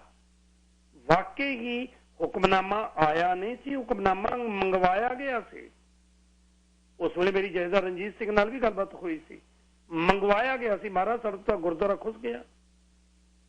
ਆ ਖਾਲਸਾ ਤੁਹਾਡੇ ਸਾਹਮਣੇ ਰੋਜ਼ ਸਟਰੀਟ ਗੁਰਦੁਆਰਾ, ਜਦੋਂ ਮੈਂ ਵੀ ਇੱਕ ਵਾਰੀ ਮੈਨੂੰ ਵੜਿਆ ਸੀ ਗੁਰਦੁਆਰੇ ਦੇ ਸਿਸਟਮ ਦੇ ਵਿੱਚ, 4.5 ਲੱਖ ਰੁਪਇਆ ਖਰਚ ਕੀਤਾ ਸੀ ਦੂਜੀ ਪਾਰਟੀ ਨੇ ਕਿ ਕਿਤੇ ਸੋਚ ਵਾਲੇ ਬੰਦੇ ਇਹੋ ਜਿਹੇ ਆ ਗਏ ਸਾਡੇ ਤਾਂ ਗੁਰਦੁਆਰੇ ਖੁੱਸ ਜਾਣੇ ਨੇ। 4.5 ਲੱਖ ਰੁਪਇਆ ਇਨਕਮ, ਇੱਕ ਪੈਸਾ ਨਹੀਂ। ਕਿਉਂ ਕੀਤਾ ਸੀ? ਕਿਉਂਕਿ ਸੋਚ ਨਹੀਂ ਆਉਣੀ ਚਾਹੀਦੀ।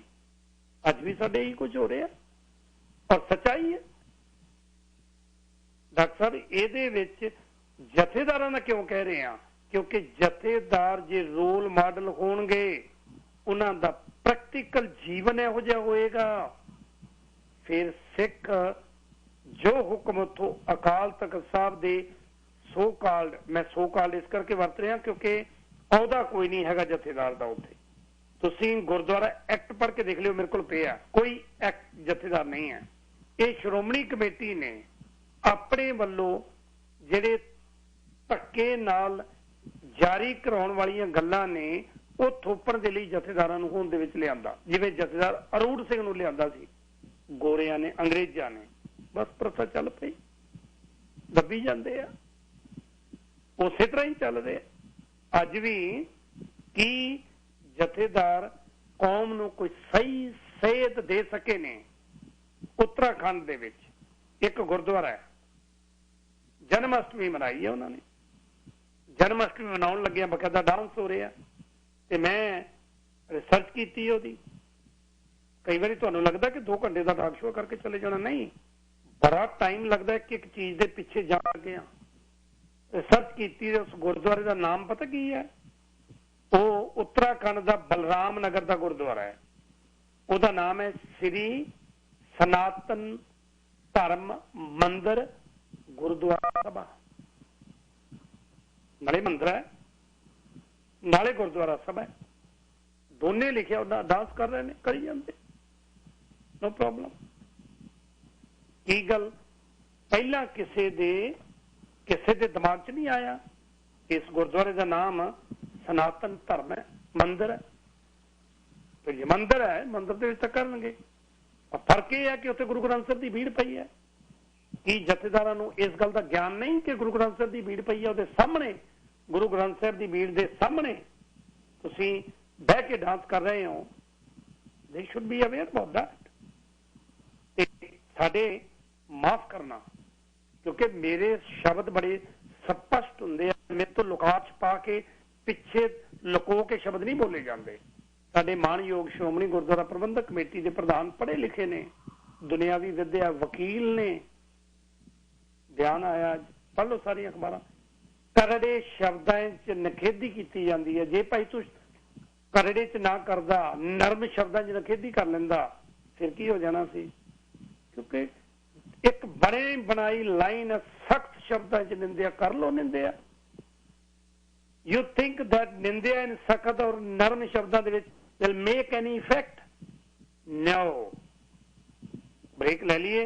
ਬ੍ਰੇਕ ਤੋਂ ਬਾਅਦ ਕਾਲ ਡਾਕਟਰ ਜਗਜੀਤ ਸਿੰਘ ਮੇਰੇ ਨਾਲ ਰਹਿਣਗੇ। ਮੈਂ ਫਿਰ ਦੱਸਦੇ ਹਾਂ, ਕਿਸੇ ਜਥੇਦਾਰ ਦੇ ਅਗੇਂਸਟ ਨਹੀਂ। ਕੀ ਹੈ ਸਾਡੇ ਰੋਲ ਮਾਡਲ ਨੇ? ਕੀ ਜੋ ਉੱਥੋਂ ਆਉਂਦਾ ਹੁਕਮ ਹੈ ਸਾਨੂੰ ਸੱਤ ਕਰਕੇ ਮੰਨਣਾ ਚਾਹੀਦਾ? ਮੰਨਿਆ ਸੀ। ਰਾਤੋਂ ਰਾਤ ਹੁਕਮਨਾਮਾ ਆਇਆ ਸੀ, ਗੁਰੂ ਗ੍ਰੰਥ ਸਾਹਿਬ ਦੀਆਂ ਬੀੜਾਂ ਜਿਹੜੀਆਂ ਮਲਕ ਸਾਹਿਬ ਛਾਪ ਰਹੇ ਸੀ, 12 ਘੰਟਿਆਂ ਦੇ ਵਿੱਚ ਮਸ਼ੀਨਾਂ ਵੀ ਚਕਾਤੀਆਂ ਤੇ ਬੀੜਾਂ ਵੀ ਚਕਾਤੀਆਂ। ਹੁਕਮਨਾਮੇ ਦੇ ਵਿੱਚ ਇਹ ਵੀ ਸੀ ਕਿ 3 ਮਹੀਨਿਆਂ ਦੇ ਵਿੱਚ ਵਿਦਿਨ 3 ਮੰਥ ਤੁਸੀਂ ਇਹ ਬੀੜਾਂ ਰਿਵਿਊ ਕਰੋਗੇ ਤੇ ਰਿਪੋਰਟ ਦਿਓਗੇ। ਪਤਾ ਨਹੀਂ ਰਿਪੋਰਟ ਕਿੱਥੇ ਹੈ। ਉਦੋਂ ਜਥੇਦਾਰ ਦਾ ਹੁਕਮਨਾਮਾ ਸੀ, ਜਦ ਦੁਬਾਰਾ ਆਇਆ ਕਿ ਵਾਪਸ ਰੱਖ ਦਿਓ, ਉਦੋਂ ਹੁਕਮਨਾਮਾ ਨਹੀਂ ਸੀ। ਕਿਉਂਕਿ ਸਾਡੀ ਮਰਜ਼ੀ ਹੈ। ਜੇ ਉਹਦੇ ਜਥੇਦਾਰਾਂ ਦਾ ਕਿਰਦਾਰ ਆ, ਸਾਡਾ ਵੀ ਉਹੋ ਜਿਹਾ ਹੀ ਹੈ। ਅਸੀਂ ਆਪਣਾ ਕਿਰਦਾਰ ਉਹਨਾਂ ਨਾਲੋਂ ਵਧੀਆ ਕਿਵੇਂ ਬਣਾ ਲਈਏ? 1844247155 ਬੜੇ ਸੁਨੇਹੇ ਆਉਂਦੇ ਆ। ਸਰਦਾਰ ਡਾਕਟਰ ਪਰਮਜੀਤ ਸਿੰਘ ਸਿੱਧੂ ਜੀ, ਡਾਕਟਰ ਸਾਹਿਬ ਤੁਹਾਡਾ ਸਵਾਗਤ ਹੈ ਜੀ। ਹਾਂਜੀ, ਸਤਿ ਸ੍ਰੀ ਅਕਾਲ ਜੀ ਦੋਨਾਂ ਨੂੰ, ਡਾਕਟਰ ਸਾਹਿਬ ਨੂੰ ਵੀ, ਤੁਹਾਨੂੰ ਸਤਿ ਸ੍ਰੀ ਅਕਾਲ ਜੀ। ਬਹੁਤ ਬਹੁਤ ਹੀ ਸੋਹਣਾ ਵਿਸ਼ਾ ਜੀ, ਤੁਹਾਨੂੰ ਬਹੁਤ ਗਿਆਨ ਮਿਲਦਾ ਤੁਹਾਡੀਆਂ ਗੱਲਾਂ ਤੋਂ। ਮੇਰਾ ਪਹਿਲਾ ਸਵਾਲ ਤਾਂ ਇਹ ਹੈ ਵੀ ਕਿ ਇਹ ਕੋਈ ਜਥੇਦਾਰ, ਸੋ ਕਾਰਡ ਜਥੇਦਾਰ ਮੈਂ ਵੀ ਕਹਿ ਦਿੰਦਾ, ਜੇ ਉਹ ਕਿਸੇ ਨੂੰ ਸਿੱਖ ਪੰਥ ਚੋਂ ਕੱਢ ਦਿੰਦਾ, ਜਿਵੇਂ ਪ੍ਰੋਫੈਸਰ ਦਰਸ਼ਨ ਸਿੰਘ ਨੂੰ ਕੱਢਿਆ ਸੀ, ਕਿ ਉਹ ਪ੍ਰੋਫੈਸਰ ਦਰਸ਼ਨ ਸਿੰਘ ਅੱਜ ਕੱਲ੍ਹ ਸਿੱਖ ਨਹੀਂ ਹਨ ਤਾਂ ਕਿਹੜੇ ਧਰਮ 'ਚ ਹਨ? ਜੇ ਕੋਈ ਮੈਨੂੰ ਕੋਈ ਜਥੇਦਾਰ ਕੱਢ ਦਿੰਦਾ ਤਾਂ ਕੰਮ ਹੀ ਕਿ ਮੈਂ ਸਿੱਖ ਨਹੀਂ ਰਹਿੰਦਾ, ਮੈਨੂੰ ਉਹਨਾਂ ਦੀ ਸਰਟੀਫਿਕੇਟ ਲੈਣਾ ਜ਼ਰੂਰੀ ਆ ਵੀ ਮੈਨੂੰ ਸੋ ਕਾਰਡ ਜਥੇਦਾਰ ਤੋਂ? ਅਗਲੀ ਗੱਲ ਹੈ ਵੀ ਕੀ ਜਦੋਂ ਦੀਵਾਲੀ ਵੇਲੇ ਜਾਂ ਅੱਜ ਕੱਲ੍ਹ ਵੀ ਹੁਣ ਵਿਦੇਸ਼ਾਂ ਤੋਂ ਜਿਹੜੇ ਫੁੱਲ ਮੰਗਵਾ ਕੇ ਦਰਬਾਰ ਸਾਹਿਬ ਦੀ ਆਪਣਾ ਸਜਾਵਟ ਕੀਤੀ ਗਈ ਹੈ ਜਾਂ ਆਤਿਸ਼ਬਾਜ਼ੀ ਚੱਲਦੀ ਹੈ, ਕੀ ਇਹ ਮਹਾਨ ਸੇਵਾ ਹੈ? ਇਹ ਗੁਰੂ ਗ੍ਰੰਥ ਸਾਹਿਬ ਦੇ ਵਿੱਚ ਲਿਖੀ ਹੋਈ ਹੈ। ਇਹ ਉਹੀ ਪੈਸਾ ਜਿਹੜਾ ਇੰਨਾ ਚੜਾਵਾ ਚੜ ਰਿਹਾ ਹੈ, ਇਹ ਕੀ ਇਹ ਹੋਰ ਕਿਸੇ ਉੱਥੇ ਵਿਧਵਾ ਕਲੋਨੀ ਹੈ ਦਿੱਲੀ ਦੇ ਵਿੱਚ, ਜਾਂ ਕੋਈ ਸਾਡੇ ਗਰੀਬ ਬੱਚੇ ਪੜ੍ਹਾਈ ਵਜੋਂ ਬੈਠੇ ਹਨ, ਪੈਸਿਆਂ ਵਜੋਂ ਨਹੀਂ ਪੜ੍ਹ ਸਕਦੇ, ਕਿ ਇਹ ਪੈਸਾ ਉਧਰ ਨਹੀਂ ਲਾਇਆ ਜਾ ਸਕਦਾ? ਸਵਾਲ ਤਾਂ ਹੋਰ ਵੀ ਬਹੁਤ ਹਨ, ਪਰ ਡਾਕਟਰ ਸਾਹਿਬ ਇਹਨਾਂ ਸਵਾਲਾਂ ਦਾ ਜ਼ਰੂਰ ਜਵਾਬ ਦੇਣ ਜੀ। ਧੰਨਵਾਦ ਜੀ। ਬਹੁਤ ਧੰਨਵਾਦ ਡਾਕਟਰ ਸਾਹਿਬ ਜੀ। ਡਾਕਟਰ ਸਾਹਿਬ ਹਾਂਜੀ, ਇਹਨਾਂ ਨੇ ਡਾਕਟਰ ਸਾਹਿਬ ਨੇ ਦੋਨੋਂ ਕੁਐਸਚਨ ਬੜੇ ਵੈਲਿਡ ਕੀਤੇ ਆ, ਭਾਵੇਂ ਉਹ ਕੁਐਸਚਨ ਸਾਡੇ ਓਵਰਆਲ ਕਿਰਦਾਰ ਦੇ ਉੱਤੇ ਤਾਂ ਬਿਲਕੁਲ ਫਿੱਟ ਬੈਠਦੇ ਆ। ਪੰਥ ਵਿੱਚੋਂ ਜਾਂ ਸਿੱਖੀ ਵਿੱਚੋਂ ਕਿਸੇ ਨੂੰ ਵੀ, ਇੰਡੀਵਿਜੂਅਲ ਸਿੱਖੀ ਚੋਂ ਕੋਈ ਕਿਸੇ ਨੂੰ ਨਹੀਂ ਕੱਢ ਸਕਦਾ। ਤੁਹਾਨੂੰ ਕੋਈ ਵੀ ਕਿਸੇ ਜਿਹੜਾ ਗੁਰੂ ਗ੍ਰੰਥ ਸਾਹਿਬ ਹੈ, ਉਹ ਇੰਡੀਵਿਜੂਅਲ ਸਿੱਖੀ ਜਿਹੜੀ ਫੇਥ ਹੈ, ਉਹਦੇ ਵਿੱਚੋਂ ਕੋਈ ਕਿਸੇ ਨੂੰ ਫੋਰਸ ਨਹੀਂ ਕਰ ਸਕਦਾ ਕਿ ਤੂੰ ਬਾਹਰ ਹੈ ਜਾਂ। ਉਹ ਵੱਖਰੀ ਗੱਲ ਹੈ ਕਿ ਉਹ ਸਿਰਫ ਉਹ ਇਹ ਕਹਿੰਦੇ ਆ ਕਿ ਸੰਗਤੀ ਲੈਵਲ ਤੇ ਇਹਨਾਂ ਨਾਲ ਵਰਤਿਆ ਨਾ ਜਾਵੇ, ਪਰ ਜਿਹੜੀ ਗੁਰੂ ਗ੍ਰੰਥ ਸਾਹਿਬ ਪੜ੍ਹਨ ਤੋਂ ਸਿੱਖੀ ਵਿੱਚੋਂ ਸਾਨੂੰ ਕੋਈ ਵੀ ਦੁਨੀਆ ਦੀ ਕੋਈ ਤਾਕਤ ਅਲੱਗ ਨਹੀਂ ਕਰ ਸਕਦੀ, ਨਾ ਤਖਤ ਦੇ ਜਥੇਦਾਰ, ਨਾ ਕੋਈ ਕੱਢ ਨਹੀਂ ਸਕਦੇ। ਇਹ ਐਵੇਂ ਅਸੀਂ ਕਹਿ ਦਿੰਦੇ ਹਾਂ ਪੰਥ ਵਿੱਚੋਂ ਛੇਕਣ ਦਾ ਮਤਲਬ ਜਿਹੜਾ ਉਹ ਕਈ ਵਾਰੀ ਅਸੀਂ ਪੰਥ ਨੂੰ ਸਿੱਖੀ ਨਾ ਕਰੀਏ, ਉਹ ਹੈ ਕਿ ਸੰਗਤੀ ਰੂਪ ਵਿੱਚ ਇਹਨਾਂ ਨਾਲ ਨਾ ਵਰਤੋ। ਤੋ ਇਹ ਤਾਂ ਉਸ ਪਾਸੇ ਦਾ ਹੱਕ ਆ। ਦੂਜੀ ਗੱਲ ਜਿਹੜੀ ਕਹੀ ਆ ਉਹ ਬਿਲਕੁਲ ਉਹੀ ਐਗਜ਼ਾਮਪਲ ਉਹਨਾਂ ਨੇ ਡਾਕਟਰ ਨੇ ਦਿੱਤੀ ਜਿਹੜੀ ਕਿ ਮੈਂ ਪਹਿਲੇ ਦੇ ਚੁੱਕਾ ਕਿ ਦਰਬਾਰ ਸਾਹਿਬ ਦੇ ਅੰਦਰ ਨਾਨਕਸ਼ਾਹੀ ਕੈਲੰਡਰ ਦੀ ਮੈਂ ਇੱਕ ਐਗਜ਼ਾਮਪਲ ਦਿੱਤੀ ਸੀ। ਇਹਨਾਂ ਨੇ ਦੀਵਾਲੀ ਦੀ ਫੁੱਲਾਂ ਦੀ ਸਜਾਵਟ, ਇਹ ਸਾਰਾ ਗੁਰੂ ਗ੍ਰੰਥ ਸਾਹਿਬ ਦੇ ਆਸ਼ੇ ਦੇ ਮੁਤਾਬਿਕ ਨਹੀਂ ਹੈ। ਤਖਤ ਦੇ ਜਥੇਦਾਰ ਨੂੰ ਓਪਨਲੀ ਪਹਿਲੇ ਹੀ ਇਹਨੂੰ ਕੰਡੈਮ ਕਰਨਾ ਚਾਹੀਦਾ, ਪਰ ਕੀ ਉਹ ਸੋਵਰਨ ਹੈ? ਕੀ ਉਹ ਕੰਡੈਮ ਕਰਨ ਦੀ ਤਾਕਤ ਰੱਖਦਾ? ਇਹੀ ਤਾਂ ਰੋਲ ਮਾਡਲ ਡਿਸਕਸ ਕਰ ਰਹੇ ਹਾਂ ਅਸੀਂ। ਔਰ ਇਹੋ ਜੇ ਇੱਕ ਨਹੀਂ ਸੈਂਕੜਿਆਂ ਇੰਸਟੈਂਸਿਸ ਅਸੀਂ ਲੈ ਸਕਦੇ ਹਾਂ। ਜਦੋਂ ਅਸੀਂ ਇੰਸਟੈਂਸਿਸ ਗਿਣਨੀਆਂ ਸ਼ੁਰੂ ਕਰੀਏ ਤਾਂ ਇਹ ਬਿਲਕੁਲ ਠੀਕ ਹੁੰਦਾ ਨੇ ਕਿਹਾ ਕਿ ਦੀਵਾਲੀ ਤੇ ਕੋਈ ਸਾਡਾ ਨਹੀਂ ਹੈ। ਉਹਨਾਂ ਦੇ ਕੀ ਵਾਕੇ ਤਖਤਾਂ ਦੇ ਜਥੇ ਦਾ ਸਟੈਂਡ ਲੈਂਦੇ ਆ ਜਾਂ ਉਹ ਆਪ ਰਲ ਜਾਂਦੇ ਆ? ਜਦੋਂ ਫੁੱਲਾਂ ਦੀ ਹੋ ਰਹੀ ਹੈ ਤੇ ਕੀ ਉਹ ਆਪ ਰਲਦੇ ਆ ਉਹਦੇ ਵਿੱਚ ਪਾਰਟ ਬਣ ਜਾਂਦੇ ਆ ਕਿ ਉਹਨਾਂ ਨੂੰ ਪਹਿਲੇ ਰੋਕਣਾ ਚਾਹੀਦਾ ਕਿ ਨਹੀਂ ਭਾਈ ਇਹ ਅਸੀਂ ਸਿੱਖੀ ਸੇਵਾ ਹੋਰ ਤਰ੍ਹਾਂ ਦੀ ਹੈਗੀ ਆ, ਫੁੱਲਾਂ ਦੀ ਸੇਵਾ ਨਹੀਂ ਚਾਹੀਦੀ? ਸੋ ਇਹ ਸਾਰੀਆਂ ਚੀਜ਼ਾਂ ਆਈ ਐਗਰੀ ਕਿ ਇਹ ਉਹਨਾਂ ਦੇ ਕਿਰਦਾਰ ਦੇ ਵਿੱਚ ਰੋਲ ਮਾਡਲ ਵਿੱਚ ਫਿੱਟ ਹੁੰਦੀਆਂ। ਹਾਂਜੀ ਜੀ, ਗੁਰਬਾਣੀ ਦਾ ਨਾ ਇੱਕ ਸ਼ਬਦ ਆਉਂਦਾ ਫੁੱਲਾਂ ਤੋਂ, ਕੁਦਰਤੀ ਗੱਲ ਇਹ ਨਾਲ ਜੁੜ ਪਈ। ਮੇਰੇ ਕੋਲ ਘੱਟੋ ਘੱਟ 20 ਮੈਸੇਜ ਆ ਚੁੱਕੇ ਹੋਣੇ ਨੇ ਵੀ ਇੰਨਾ ਸਜਾਇਆ ਗਿਆ, ਵਿਦੇਸ਼ਾਂ ਚੋਂ ਜਹਾਜ਼ ਆਇਆ ਫੁੱਲਾਂ ਦਾ, ਕਰੋੜਾਂ ਰੁਪਏ ਖਰਚ ਕਰਕੇ ਉਹਨੂੰ ਸਜਾਇਆ ਗਿਆ ਕਿ ਫੁੱਲਾਂ ਦੇ ਨਾਲ ਗਰੀਬ ਸਿੱਖ ਜਿਹੜਾ ਤੜਫ ਰਿਹਾ ਦਵਾਈ ਖਣੋ ਉਹਨੂੰ ਦਵਾਈ ਮਿਲ ਜੇਗੀ? ਕਿ ਗਰੀਬ ਬੱਚਾ ਜਿਹੜਾ ਸਿੱਖ ਬੱਚਾ ਪੂਰਨ ਗੁਰਸਿੱਖ ਹੈ ਉਹਨੂੰ ਐਜੂਕੇਸ਼ਨ ਉਹ ਫੁੱਲ ਦੇ ਦੇਣਗੇ? ਕੀ ਉਹ ਫੁੱਲ ਕਿਸੇ ਲੋੜਵੰਦ ਦੇ ਘਰ ਨੂੰ ਬਣਾਉਣ ਦੇ ਵਿੱਚ ਮਦਦ ਕਰਨਗੇ? ਨਹੀਂ। ਪਰ ਕਿਉਂਕਿ ਰੋਲ ਮਾਡਲ ਨਹੀਂ ਨੇ ਇਸ ਕਰਕੇ ਉਹ ਇੰਨੀ ਹਿੰਮਤ ਨਹੀਂ ਕਰ ਸਕਦੇ ਕਿ ਦੀਵਾਲੀ ਵਾਲੇ ਦਿਨ। ਨਹੀਂ, ਇੱਥੇ ਮੈਂ ਭਾਈ ਸਾਹਿਬ ਇੱਕ ਪੁਆਇੰਟ ਸਾਰੀ ਸਾਧ ਸੰਗਤ ਨੂੰ ਸਭ ਨੂੰ ਓਪਨਲੀ ਕਹਿਣਾ ਚਾਹੁੰਦਾ, ਜਦੋਂ ਲੋਕੀ ਤੁਹਾਡੇ ਕੋਲ ਪੈਸੇ ਮੰਗਣ ਆਉਂਦੇ ਆ ਫੁੱਲਾਂ ਵਾਸਤੇ ਤੇ ਤੁਸੀਂ ਦਿੰਦੇ ਹੋ ਨਾ? ਕੌਣ ਦਿੰਦਾ ਪੈਸੇ? ਸੰਗਤ ਦਿੰਦੀ ਆ ਨਾ। ਬਿਲਕੁਲ ਬਿਲਕੁਲ। ਤੇ ਸੰਗਤ ਕੀ ਅਵੇਅਰ ਨਹੀਂ ਹੋ ਸਕਦੀ ਕਿ ਇਹ ਅਸੀਂ ਗਲਤ ਕਰਨ ਜਾ ਰਹੇ ਆ? ਬਿਲਕੁਲ, ਸੰਗਤ ਵੀ ਉਹਦੇ ਵਿੱਚ ਹੈ। ਸੰਗਤ ਪੜੇ, ਆਪ ਪੜੇ ਤੇ ਅਵੇਅਰ ਹੋਵੇ ਤੇ ਨਾ ਕਰੇ, ਆਪੇ ਨਹੀਂ ਕਰੇਗੀ ਤਾਂ ਨਹੀਂ ਹੋਏਗਾ। ਓਕੇ, ਮੈਂ ਆਮ ਤੌਰ ਤੇ ਕਹਿ ਰਿਹਾ ਭਗਤ ਕਬੀਰ ਜੀ ਦਾ ਜ਼ਿੰਮੇਵਾਰੀ ਪਾਤੀ ਤੋਰੇ ਮਲ ਨਹੀਂ, ਪਾਤੀ ਪਾਤੀ ਜੀਓ, ਜਿਸ ਪਾਨ ਕੋ ਪਾਤੀ ਤੋਰੇ ਸੋ ਪਾਨ ਨਿਰਜੀਓ, ਭੂਲੀ ਮਾਲ ਨਹੀਂ ਹੈ ਇਹੋ, ਸਤਿਗੁਰ ਜਾਗਤਾ ਹੈ ਦਿਓ। ਪਰ ਕਰ ਰਹੇ ਆ। ਸਰਦਾਰ ਕਿਰਪਾਲ ਸਿੰਘ ਜੀ, ਸਵਾਗਤ ਹੈ ਵੀਰ ਜੀ ਤੁਹਾਡਾ। ਵੀਰ ਸਿੰਘ ਜੀ ਤੁਸੀਂ ਇੱਥੇ ਹੋ? ਹਾਂਜੀ ਡਾਕਟਰ ਸਾਹਿਬ ਤੇ ਵੀਰ ਸਿੰਘ ਜੀ, ਤੁਸੀਂ ਬਹੁਤ ਇੱਕ ਅਹਿਮ ਵਿਸ਼ਾ ਲੈ ਕੇ ਆਏ ਆ ਜਿਹਦੇ ਬਾਰੇ ਮੈਂ ਉੱਥੇ ਹੀ ਰਹਾਂਗਾ। ਤਾਂ ਜੀ ਉਹ ਵਿਸ਼ਾ ਇਹ ਸੀ ਕਿ ਜੋ ਪ੍ਰਬੰਧ ਉੱਥੇ ਜਥੇਦਾਰਾਂ ਦਾ, ਤੇ ਇੱਥੇ ਦੀ ਗੱਲ ਜ਼ਿਆਦਾ ਹੁਣ ਕਰਾਂਗਾ ਕਿਉਂਕਿ ਇੱਥੇ ਮੈਨੂੰ 52 ਸਾਲ ਤੋਂ ਉੱਤੇ ਰਹਿੰਦੇ ਨੂੰ ਹੋ ਗਿਆ। ਪਰ ਜੋ ਅੱਜ ਜੋ ਦਿਖਾਂਤ ਸੀ 52 ਸਾਲ ਦਾ, ਉਹ ਤੁਸੀਂ ਅੱਜ ਡਾਕਟਰ ਸਾਹਿਬ ਨੇ ਜਦੋਂ ਲੈ ਕੇ ਆਂਦਾ ਤਾਂ ਉਹ ਮੈਨੂੰ ਆਸ ਦੀ ਕਰਨ ਵੱਜੀ ਕਿ ਕੋਈ ਨਾ ਕੋਈ ਅਸੀਂ ਉਹਦੇ ਬਾਰੇ ਸੋਲੂਸ਼ਨ ਲੱਭਾਂਗੇ। ਉਹ ਇਸ ਤਰ੍ਹਾਂ ਸੀਗਾ ਕਿ ਜਿਹੜਾ ਸਾਡਾ ਇਲੈਕਸ਼ਨ ਦਾ ਸਿਸਟਮ ਇੱਥੇ ਆ ਉਹ ਸਾਡੇ ਸਿੱਖੀ ਨੂੰ ਮਤਲਬ ਖਤਮ ਕਰ ਰਿਹਾ। ਉਹਦੇ ਨਾਲ ਨੁਕਸਾਨ ਇਹ ਹੋ ਰਿਹਾ, ਸਾਡੇ ਸਿਲੈਕਸ਼ਨ ਇੱਥੇ ਗੁਰਦੁਆਰੇ ਪ੍ਰਬੰਧ ਨਹੀਂ ਹੁੰਦੀ, ਉਹਦੇ ਨਾਲ ਸਾਡਾ ਕੋਈ ਵੀ ਜਿਹੜਾ ਸਿੱਖੀ ਦਾ ਪ੍ਰਚਾਰ ਆ ਉਹ ਅਗਾਂਹ ਨਹੀਂ ਵੱਧ ਰਿਹਾ ਕਿਉਂਕਿ ਧੜੇਬਾਜ਼ੀ, ਕੁਣਬਾ ਪ੍ਰਸਤੀ ਨਾਲ ਬੰਦੇ ਮੋਰੇ ਆਉਂਦੇ ਆ ਤੇ ਉਹਦੇ ਨਾਲ ਕੌਮ ਦਾ ਨੁਕਸਾਨ ਹੋ ਰਿਹਾ। ਬਾਕੀ ਜੋ ਮਰਜ਼ੀ ਗੱਲ, ਜਿੰਨੇ ਮਰਜ਼ੀ ਗੁਰਦੁਆਰੇ ਬਣਾਉਣ ਜੀ, ਜਦ ਤਾਈਂ ਅਸਲੀ ਗੁਰੂ ਦੀ ਗੱਲ ਨਹੀਂ ਹੁੰਦੀ ਤੇ ਸਿੱਖੀ ਨਹੀਂ ਵੱਧ ਰਹੀ, ਨੁਕਸਾਨ ਹੋ ਰਿਹਾ ਉਹਦਾ, ਨਵੀਂ ਜਨਰੇਸ਼ਨ ਨਾਲ ਨਹੀਂ ਲੱਗ ਰਹੀ।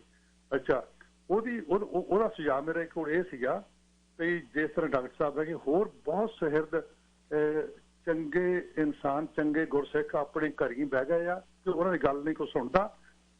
ਇਹ ਕੋਈ 26 ਸਾਲ ਹੋ ਗਿਆ, ਮੈਂ ਇੱਕ ਪੇਪਰ 'ਚ ਆਰਟੀਕਲ ਚੰਗਾ ਇੱਕ ਪੇਜ ਦਾ ਵੱਡਾ ਇੱਥੇ ਲਿਖਿਆ ਸੀਗਾ ਕਿ ਸਿੱਖੋ ਜੇ ਸਿੱਖੀ ਬਚਾਉਣੀ ਆ ਤਾਂ ਇਲੈਕਸ਼ਨ ਦੀ ਬਜਾਏ ਸਿਲੈਕਸ਼ਨ ਸ਼ੁਰੂ ਕਰੋ। ਤੇ ਹੁਣ ਵੀ ਅਸੀਂ ਇੱਥੇ ਬਾਹਰ ਬੈਠੇ ਇੱਕ ਤਰ੍ਹਾਂ ਦਾ ਕ੍ਰਾਈਟੇਰੀਆ ਪੈਦਾ ਕਰ ਸਕਦੇ ਹਾਂ ਜਿਹੜਾ ਕਿ ਭਾਰਤ ਵਿੱਚ ਵੀ, ਪੰਜਾਬ ਵਿੱਚ ਵੀ ਅਸੀਂ ਇੱਕ ਤਰ੍ਹਾਂ ਦੀ ਐਗਜ਼ਾਮਪਲ ਦੇ ਸਕਦੇ ਵੀ ਏਦਾਂ ਦੇ ਪ੍ਰਬੰਧਕ ਹੋਣੇ ਚਾਹੀਦੇ ਆ। ਉਹਦੇ ਵਿੱਚ ਜਥੇਦਾਰ ਤੇ ਇਸ ਤਰ੍ਹਾਂ ਦਾ ਹੋਵੇ ਜਿਹਦਾ ਇਹ ਕੁਆਲੀਫਿਕੇਸ਼ਨ ਹੋਵੇ। ਉਹ ਜਿਹੜਾ ਮੈਂ ਆਰਟੀਕਲ ਲਿਖਿਆ ਸੀ ਉਹਦੇ ਵਿੱਚ 5 ਕੁਆਲੀਫਿਕੇਸ਼ਨਾਂ ਮੈਂ ਲਿਖੀਆਂ ਸੀ। ਚਲੋ ਡਾਕਟਰ ਸਾਹਿਬ ਨੇ ਕਈ ਉਹਦੇ ਡਨ ਕਰਤੇ, ਮੈਂ ਲੰਬਾ ਨਹੀਂ ਮਤਲਬ ਜਾਵਾਂਗਾ। ਉਸ ਜਿਹੜੀ ਗਲਤ ਜਥੇਦਾਰੀ ਮੋਹਰੇ ਆਉਂਦੀ ਆ ਉਹਦਾ ਨੁਕਸਾਨ ਵੀਰ ਕੁਲਦੀਪ ਸੋਨੀ ਬਹੁਤ ਤਰੀਕੇ ਨਾਲ ਦੱਸਿਆ, ਬੜੇ ਆਪਣੇ ਹੌਸਲੇ ਨਾਲ ਗੱਲ ਕੀਤੀ ਆ। ਜੋ ਹੁਕਮਨਾਮਾ ਥੱਲੇ ਬਹਿਣ ਉੱਪਰ ਬਹਿਣ ਦਾ ਆਇਆ ਸੀਗਾ ਉਹ ਆਪਣੇ ਹਾਰ ਦੇ ਵਿੱਚੋਂ ਨਿਕਲ ਗਿਆ ਤੇ ਗੁਰਦੇ ਵਿੱਚੋਂ ਹਾਰ ਗਿਆ ਸੀ ਆਪਣੇ ਇੱਕ ਤੁਹਾਡਾ ਸਪਸ਼ਟ ਸਾਰਿਆਂ ਨੂੰ ਪਤਾ। ਉਹਦੇ ਨਾਲ ਜਦੋਂ ਨਾ ਮੈਨੂੰ ਆਪਣੀ ਫੈਮਿਲੀ ਵਿੱਚ ਮੇਰਾ ਨੁਕਸਾਨ ਹੋਇਆ, ਮੈਨੂੰ ਫੈਮਿਲੀ ਵਿੱਚੋਂ ਮਤਲਬ ਕਿ ਸੈਗਰੀਗੇਟ ਕੀਤਾ ਗਿਆ ਤੇ ਇਹ ਨਹੀਂ ਮੰਨਦਾ ਤੇ ਅਸੀਂ ਇਹਨੂੰ ਰੈਕਗਨਾਈਜ਼ ਨਹੀਂ ਕਰਦੇ। ਮੈਂ ਠੀਕ ਆ, पर वो मैं उदों एक गल कही सी, मैं कोई अंतरजामी नहीं, पर मैं क्या ये कौम ना इररिपेयरेबल डैमेज होगा मतलब साडी कौम, ते वो असीं हुण भुगत रहे हैं इस वेले। अच्छा बेनती मेरी यही आ कि तुसीं सारे जिहड़े सुहिरद अपने सिख बैठे घर ही बैठे आ, प्रबंधक च नहीं आ रहे, उन्होंने इकट्ठे करो, एक क्राइटेरिया पैदा कर दईए असीं भी इदां दे जथेदार होंदे, इदां दे गुरुद्वारियां दे प्रबंधक होने चाहिए आ, उन्हां दे 5-7 उन्हां दी क्वालिफिकेशन, उन्हां दे जीवन की आ, उन्हां दी रूहानी उन्हां दी जिंदगी विच की उहदा असर आ, दुनियावी पढ़ाई ते गुरमत दी पढ़ाई उन्हां कोल किन्नी आ, उन्हां दा जीण दा ढंग की आ। सो इदां दी गल्लां बहुत सारियां हैगियां ते ਜਿਹੜੀਆਂ कि कीतियां जा सकदियां शर्तां, ਤੇ ਤਾਂ ਹੀ ਇੱਕ ਤਰ੍ਹਾਂ ਦੀ ਸਿੱਖੀ ਉਹਨੂੰ ਬਚਣ ਦਾ ਇੱਕ ਤਰੀਕਾ ਜੀ। ਤੁਸੀਂ ਉਪਰਾਲਾ ਡਾਕਟਰ ਸਾਹਿਬ ਜ਼ਰੂਰ ਕਰਿਓ, ਤੁਹਾਡੀਆਂ ਗੱਲਾਂ ਇੰਨੀਆਂ ਸਹੀ ਆ। ਮੈਨੂੰ ਮੇਰੇ ਅੰਦਰ ਇਸ ਵੇਲੇ ਦਰਦ ਹੋ ਰਿਹਾ, ਪੀੜ ਮੈਨੂੰ ਲੱਗੀ ਹੋਈ ਇਸ ਵੇਲੇ ਵੀ ਹੈ, ਤੇ ਆਹ ਜਿਹੜੀ ਗੱਲਾਂ ਸੀਗੀਆਂ, ਮੈਂ ਗੁਰਦੁਆਰਾ ਦੇ ਇਲੈਕਸ਼ਨ ਕਮੇਟੀ ਵਿੱਚ ਇਲੈਕਸ਼ਨ ਅਫਸਰ ਵੀ ਰਿਹਾ, ਪਰ ਮੈਂ ਜੋ ਅੰਦਰੂਨੀ ਹਾਲਤਾਂ ਦੇਖੀਆਂ ਮੈਂ ਉਹ ਬਿਆਨ ਕਰ ਰਿਹਾ, ਤੇ ਇਹ ਦੁੱਖ ਦੀ ਰਗ ਦੇ ਉੱਤੇ ਜਿਹੜਾ ਤੁਸੀਂ ਹੱਥ ਰੱਖਿਆ, ਹੋ ਸਕਦਾ ਇਹਦੇ ਵਿੱਚੋਂ ਅਸੀਂ ਕੋਈ ਸੋਲੂਸ਼ਨ ਲੱਭ ਸਕੀਏ। ਤੁਸੀਂ ਕੌਮ ਦਾ ਮਤਲਬ ਇਹਦਾ ਫਾਇਦਾ ਜੇ ਕਰ ਜਾਓ, ਤੇ ਸਵੇਰ ਬੰਦੇ ਇਕੱਠੇ ਹੋਣ ਨੂੰ ਲੋਕ ਹੈਗੇ ਘਰੀ ਬੈਠੇ, ਪਰ ਉਹਨੂੰ ਬਾਹਰ ਸੱਦਣ ਦੀ ਉਹਨਾਂ ਸਲਾਹ ਲੈਣ ਦੀ ਲੋੜ ਆ। ਤੁਹਾਡਾ ਬਹੁਤ ਬਹੁਤ ਧੰਨਵਾਦ, ਚੜ੍ਹਦੀ ਕਲਾ, ਤੁਸੀਂ ਦੋਵੇਂ ਵੀਰ ਬਹੁਤ ਕੌਮ ਦੀ ਸੇਵਾ ਕਰ ਰਹੇ ਹੋ, ਤੁਹਾਡਾ ਜੀ ਬਹੁਤ ਬਹੁਤ ਧੰਨਵਾਦ ਜੀ। ਵਾਹਿ ਖਾਲਸਾ ਵਾਹਿ ਫਤਿਹ। ਡਾਕਟਰ ਸਾਹਿਬ ਇਹਦੇ ਉੱਤੇ ਥੋੜਾ ਜਿਹਾ ਜ਼ਰੂਰ ਗੱਲ ਕਰਿਓ, ਮੈਂ ਬ੍ਰੇਕ ਲੈ ਲਾਂ, ਬ੍ਰੇਕ ਵੱਲੋਂ ਥੋੜਾ ਜਿਹਾ ਮੈਂ ਪਛੜ ਗਿਆ, ਬ੍ਰੇਕ ਤੋਂ ਬਾਅਦ ਇਹਦੇ ਉੱਤੇ ਗੱਲਬਾਤ ਕਰਿਓ। ਲਾਲਜੋਤ ਸਿੰਘ, ਲਖਵੀਰ ਸਿੰਘ ਵੀਰ ਜੀ, ਤੁਹਾਡੇ ਨਾਲ ਵੀ ਗੱਲਬਾਤ ਕਰਦੇ ਹਾਂ ਆਪ। ਜਿਹੜੇ ਡਾਕਟਰ ਸਾਹਿਬ ਜਿਹੜੀ ਗੱਲ ਸਰਦਾਰ ਕਿਰਪਾਲ ਸਿੰਘ ਹੁਣੀ ਕਹਿ ਕੇ ਗਏ ਨੇ, ਉਹਦੇ ਉੱਤੇ ਕੋਈ ਪ੍ਰਤੀਕਰਮ ਜੀ ਤੁਹਾਡਾ? ਹਾਂਜੀ, ਉਹਨਾਂ ਦਾ ਵੈਸੇ ਸੁਜੈਸ਼ਨ ਬਹੁਤ ਇੰਪੋਰਟੈਂਟ ਹੈ। ਗੁਰੂ ਮਹਾਰਾਜ ਨੇ ਸਾਨੂੰ ਸਿਲੈਕਸ਼ਨ ਪ੍ਰੋਸੈਸ ਦਿੱਤਾ ਸੀ, ਸਾਰੇ ਗੁਰੂਆਂ ਦੀ ਸਿਲੈਕਸ਼ਨ ਹੋਈ ਹੈ, ਇਲੈਕਸ਼ਨ ਨਹੀਂ ਹੋਈ। ਅਸੀਂ ਪ੍ਰਬੰਧ ਇਲੈਕਸ਼ਨ ਵਿੱਚ ਲਾਏ, ਇਹ ਸਿਸਟਮ ਅਸੀਂ ਤੋੜਿਆ ਗੁਰੂ ਮਹਾਰਾਜ ਦਾ ਜੀ।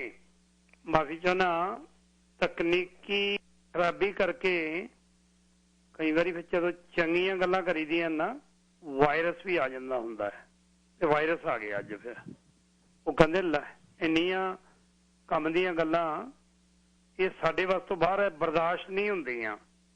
ਸੋ ਡਾਕਟਰ ਜਗਜੀਤ ਸਿੰਘ ਹੁਣੀ ਗੱਲ ਕਰ ਰਹੇ ਸੀ, ਲਾਲਜੋਤ ਸਿੰਘ ਤੇ ਹੋਰਾਂ ਦੀ ਕਾਲ ਕੱਟ ਗਈ। ਬੇਨਤੀ ਹੈ ਕਿ ਕਾਲ ਕਰ ਲਿਓ ਦੁਬਾਰਾ। ਸਾਰੀਆਂ ਲਾਈਨਾਂ ਕੁਦਰਤੀ ਤਕਨੀਕੀ ਖਰਾਬੀ ਕਾਰਨ ਸਾਰੀਆਂ ਕੱਟ ਹੋ ਗਈਆਂ, ਤੇ ਹੋਰ ਹੀ ਕੁਝ ਵਜਨ ਲੱਗ ਪਿਆ, ਹੋ ਜਾਂਦਾ ਕਈ ਵਾਰੀ ਦੁਨੀਆ। ਡਾਕਟਰ ਸਾਹਿਬ, ਡਾਕਟਰ ਜਗਜੀਤ ਸਿੰਘ ਜੀ, ਮੈਂ ਕਹਿ ਰਿਹਾ ਸੀ ਜੀ, ਕਿਰਪਾਲ ਸਿੰਘ ਹੋਰਾਂ ਦੀ ਗੱਲ ਬਿਲਕੁਲ ਠੀਕ ਹੈ। ਸਾਨੂੰ ਕੁਆਲਿਟੀ ਬੇਸਡ ਸਿਸਟਮ ਬਣਾਉਣਾ ਚਾਹੀਦਾ, ਕੁਆਂਟੀਟੀ ਬੇਸਡ ਨਹੀਂ। ਸਾਡੇ ਗੁਰਦੁਆਰੇ, ਸਾਡੇ ਇੰਸਟੀਟਿਊਸ਼ਨ, ਜਿੰਨੇ ਸਾਡੇ ਸਿੱਖ ਇੰਸਟੀਟਿਊਸ਼ਨ ਆ, ਉਹਨਾਂ ਨੂੰ ਵੀ ਕੁਆਲਿਟੀ ਬੇਸਡ ਬਣਾਈਏ। ਗੁਰੂ ਮਹਾਰਾਜ ਦੀ ਇੰਸਟਰਕਸ਼ਨ ਸੀ ਕੁਆਲਿਟੀ ਬੇਸ ਬਣਾਉਣਾ। ਗੁਰੂ ਮਹਾਰਾਜ ਦੀ ਕਲੀਅਰ ਇੰਸਟਰਕਸ਼ਨ ਹੈ ਕਿ ਜਿਹੜੀ ਉਹਨਾਂ ਦੇ ਫਿਲਟਰ ਵਿੱਚ ਸਟੈਂਡਰਡਸ ਦੇ ਵਿੱਚ ਫਿੱਟ ਹੁੰਦੀ ਆ ਉਹਨਾਂ ਨੂੰ ਕਰਨਾ।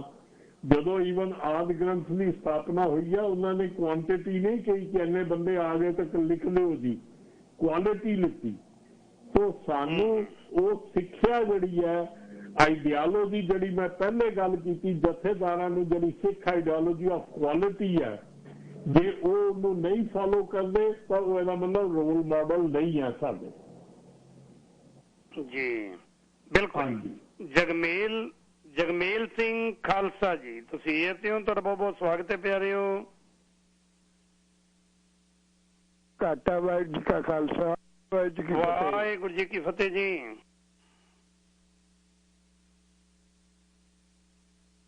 ਹੈਲੋ ਹਾਂਜੀ ਸਰਦਾਰ ਜਗਮੇਲ ਸਿੰਘ ਜੀ, ਪ੍ਰੋਬਲਮ ਆ ਗਈ ਜੀ, ਗਲਿਚ ਆ ਗਈ, ਕੋਈ ਗੱਲ ਨਹੀਂ, ਕਿਤੇ ਨਾ ਕਿਤੇ ਪ੍ਰੋਬਲਮ ਆ ਜਾਂਦੀ ਹੈ।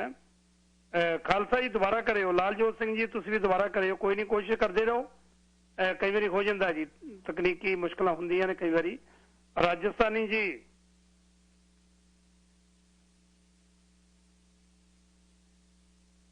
ਸਰਦਾਰ ਰਾਜਸਥਾਨੀ ਜੀ ਤੁਸੀਂ ਇੱਥੇ ਹੋ? ਹਾਂਜੀ, ਵਾਹਿਗੁਰੂ ਖਾਲਸਾ ਵਾਹਿਗੁਰੂ ਫਤਿਹ। ਵਾਹਿਗੁਰੂ ਜੀ ਕਾ ਖਾਲਸਾ ਵਾਹਿਗੁਰੂ ਜੀ ਕੀ ਫਤਿਹ ਜੀ। ਦੇਖੋ ਜੀ, ਮੈਂ ਤਾਂ ਸਵਾਲ ਤਾਂ ਮੇਰਾ ਜਗਜੀਤ ਸਿੰਘ ਹੋਣਾ ਨੂੰ ਹੈਗਾ ਥੋੜਾ ਜਿਹਾ, ਉਹ ਇਹ ਤੇ ਕਰਨਗੇ ਉਹ ਆਪਣੇ ਵਿਚਾਰ ਵੀ ਗੁਰੂ ਨਾਨਕ ਤੋਂ ਲਾ ਕੇ ਗੁਰੂ ਗੋਬਿੰਦ ਸਿੰਘ ਤੱਕ ਸਾਨੂੰ ਦੁਨੀਆ ਦੇ ਨਕਸ਼ੇ ਤੇ तीसरा वैटिकन मतलब ਅੰਮ੍ਰਿਤਸਰ ਦਿੱਤਾ ਵੀ 2 ਮੱਕੇ ਆ ਦੁਨੀਆ 'ਚ, ਤੇ ਤੀਜਾ ਮਤਲਬ ਸਾਨੂੰ ਨਕਸ਼ ਤੇ ਖੜਾ ਕਰਕੇ ਗਏ ਗੁਰੂ ਗੋਬਿੰਦ ਸਿੰਘ ਜੀ। ਤੇ ਕਿੰਨੀ ਵੱਡੀ ਸਾਡੀ ਸਫਲਤਾ ਇਸ ਵੇਲੇ ਸਿੱਖ ਰਾਜ ਹੋਇਆ ਤੇ ਕਈ ਜਥੇਦਾਰ ਆਏ, ਕਈ ਗਏ, ਆਪਦਾ ਕਰਦੇ ਰਹੇ ਤੇ ਹਿੰਦੂ ਆਪਦਾ ਬਿਠਾਉਂਦੇ ਰਹੇ ਤੇ ਹੁਣ ਅਸੀਂ ਆਪਦੇ ਬਿਠਾਉਣ ਲੱਗ ਗਏ। ਅੰਦਰੋਂ ਸਾਨੂੰ ਖਤਰਾ ਪੈਦਾ ਹੋ ਗਿਆ, ਜਾਨੀ ਅੰਦਰੋਂ, ਜਾਨੀ ਹੁਣ ਅਸੀਂ ਕਦੇ ਕਾਂਗਰਸ ਮਾੜੀ ਆ, RS ਮਾੜੀ ਆ, ਅੰਦਰੋਂ ਖਤਰਾ ਪੈਦਾ ਹੋਇਆ। ਜਿਹੜੇ ਅੰਦਰ ਦੇ ਸੀ, ਜਦੋਂ ਧਰਮ ਤੇ ਰਾਜਨੀਤੀ ਦਾ ਕਬਜ਼ਾ ਹੋ ਗਿਆ ਤੇ ਕਿੰਨੇ ਜਥੇਦਾਰ ਲਾ ਦਿੱਤੇ, ਆਇਆ ਰਾਮ ਗਿਆ ਰਾਮ, ਤੇ ਸਿੱਖੀ ਦਾ ਪ੍ਰਚਾਰ ਵੀ ਘਟ ਗਿਆ ਦੁਨੀਆ ਨਕਸ਼ੇ ਦੇ ਉੱਤੇ। ਕਿੰਨੀ ਵੱਡੀ ਸਾਨੂੰ ਗੁਰੂ ਸਾਹਿਬ ਨੇ ਦੇਣ ਦਿੱਤੀ ਸੀਗੀ। ਇਹਦੇ ਵਿੱਚ ਦੋਸ਼ੀ ਕੌਣ ਹੈਗਾ? ਅਸੀਂ ਆਪ ਦੋਸ਼ੀ ਹੈ। ਘਰ ਘਰ ਪੇਤੀ ਲੰਕਾ ਢਾਵੇ, ਮੇਰੀ ਜਿਹੜੀ ਇਹ ਥਿਓਰੀ ਹੈਗੀ ਆ, ਅੰਦਰੋਂ ਖਤਰਾ ਸਾਨੂੰ ਪੈਦਾ ਹੋਇਆ।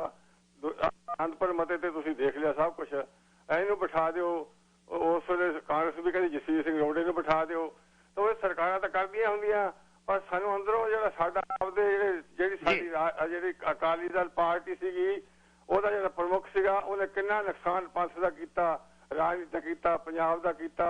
ਇਹਦਾ ਸੋਲੂਸ਼ਨ ਕੀ ਹੈਗਾ? ਹੁਣ ਜਥੇਦਾਰ ਦੀ ਕਿਸ ਤਰ੍ਹਾਂ ਜਥੇਦਾਰ ਨਿਯੁਕਤ ਹੋਵੇ? ਆਪਣੇ ਗਿਆਨੀ ਰਣਜੀਤ ਸਿੰਘ ਨੇ ਨਿਰੰਕਾਰੀ ਸੋਧਿਆ ਸੀਗਾ ਤੇ ਮੁੜ ਕੇ ਨਿਰੰਕਾਰੀ ਦੀ ਸ਼ਾਖ ਹੀ ਖਤਮ ਹੋ ਗਈ। ਜੇ ਜਰਨੈਲ ਸਿੰਘ ਵਰਗਾ ਜਥੇਦਾਰ ਬਿਠਾਇਆ ਹੁੰਦਾ ਤੱਕ ਤੇ ਸਮੱਸਿਆ ਪੈਦਾ ਹੀ ਨਹੀਂ ਹੁੰਦੀਆਂ ਸੀਗੀਆਂ। ਜੀ ਬਹੁਤ ਬਹੁਤ ਧੰਨਵਾਦ ਜੀ। ਅਗਲੇ ਕਾਲਰ ਨੇ ਜਗਮੇਲ ਸਿੰਘ ਖਾਲਸਾ ਜੀ, ਤੁਸੀਂ ਇੱਥੇ ਹੋ ਜੀ? ਖਾਲਸਾ ਜੀ,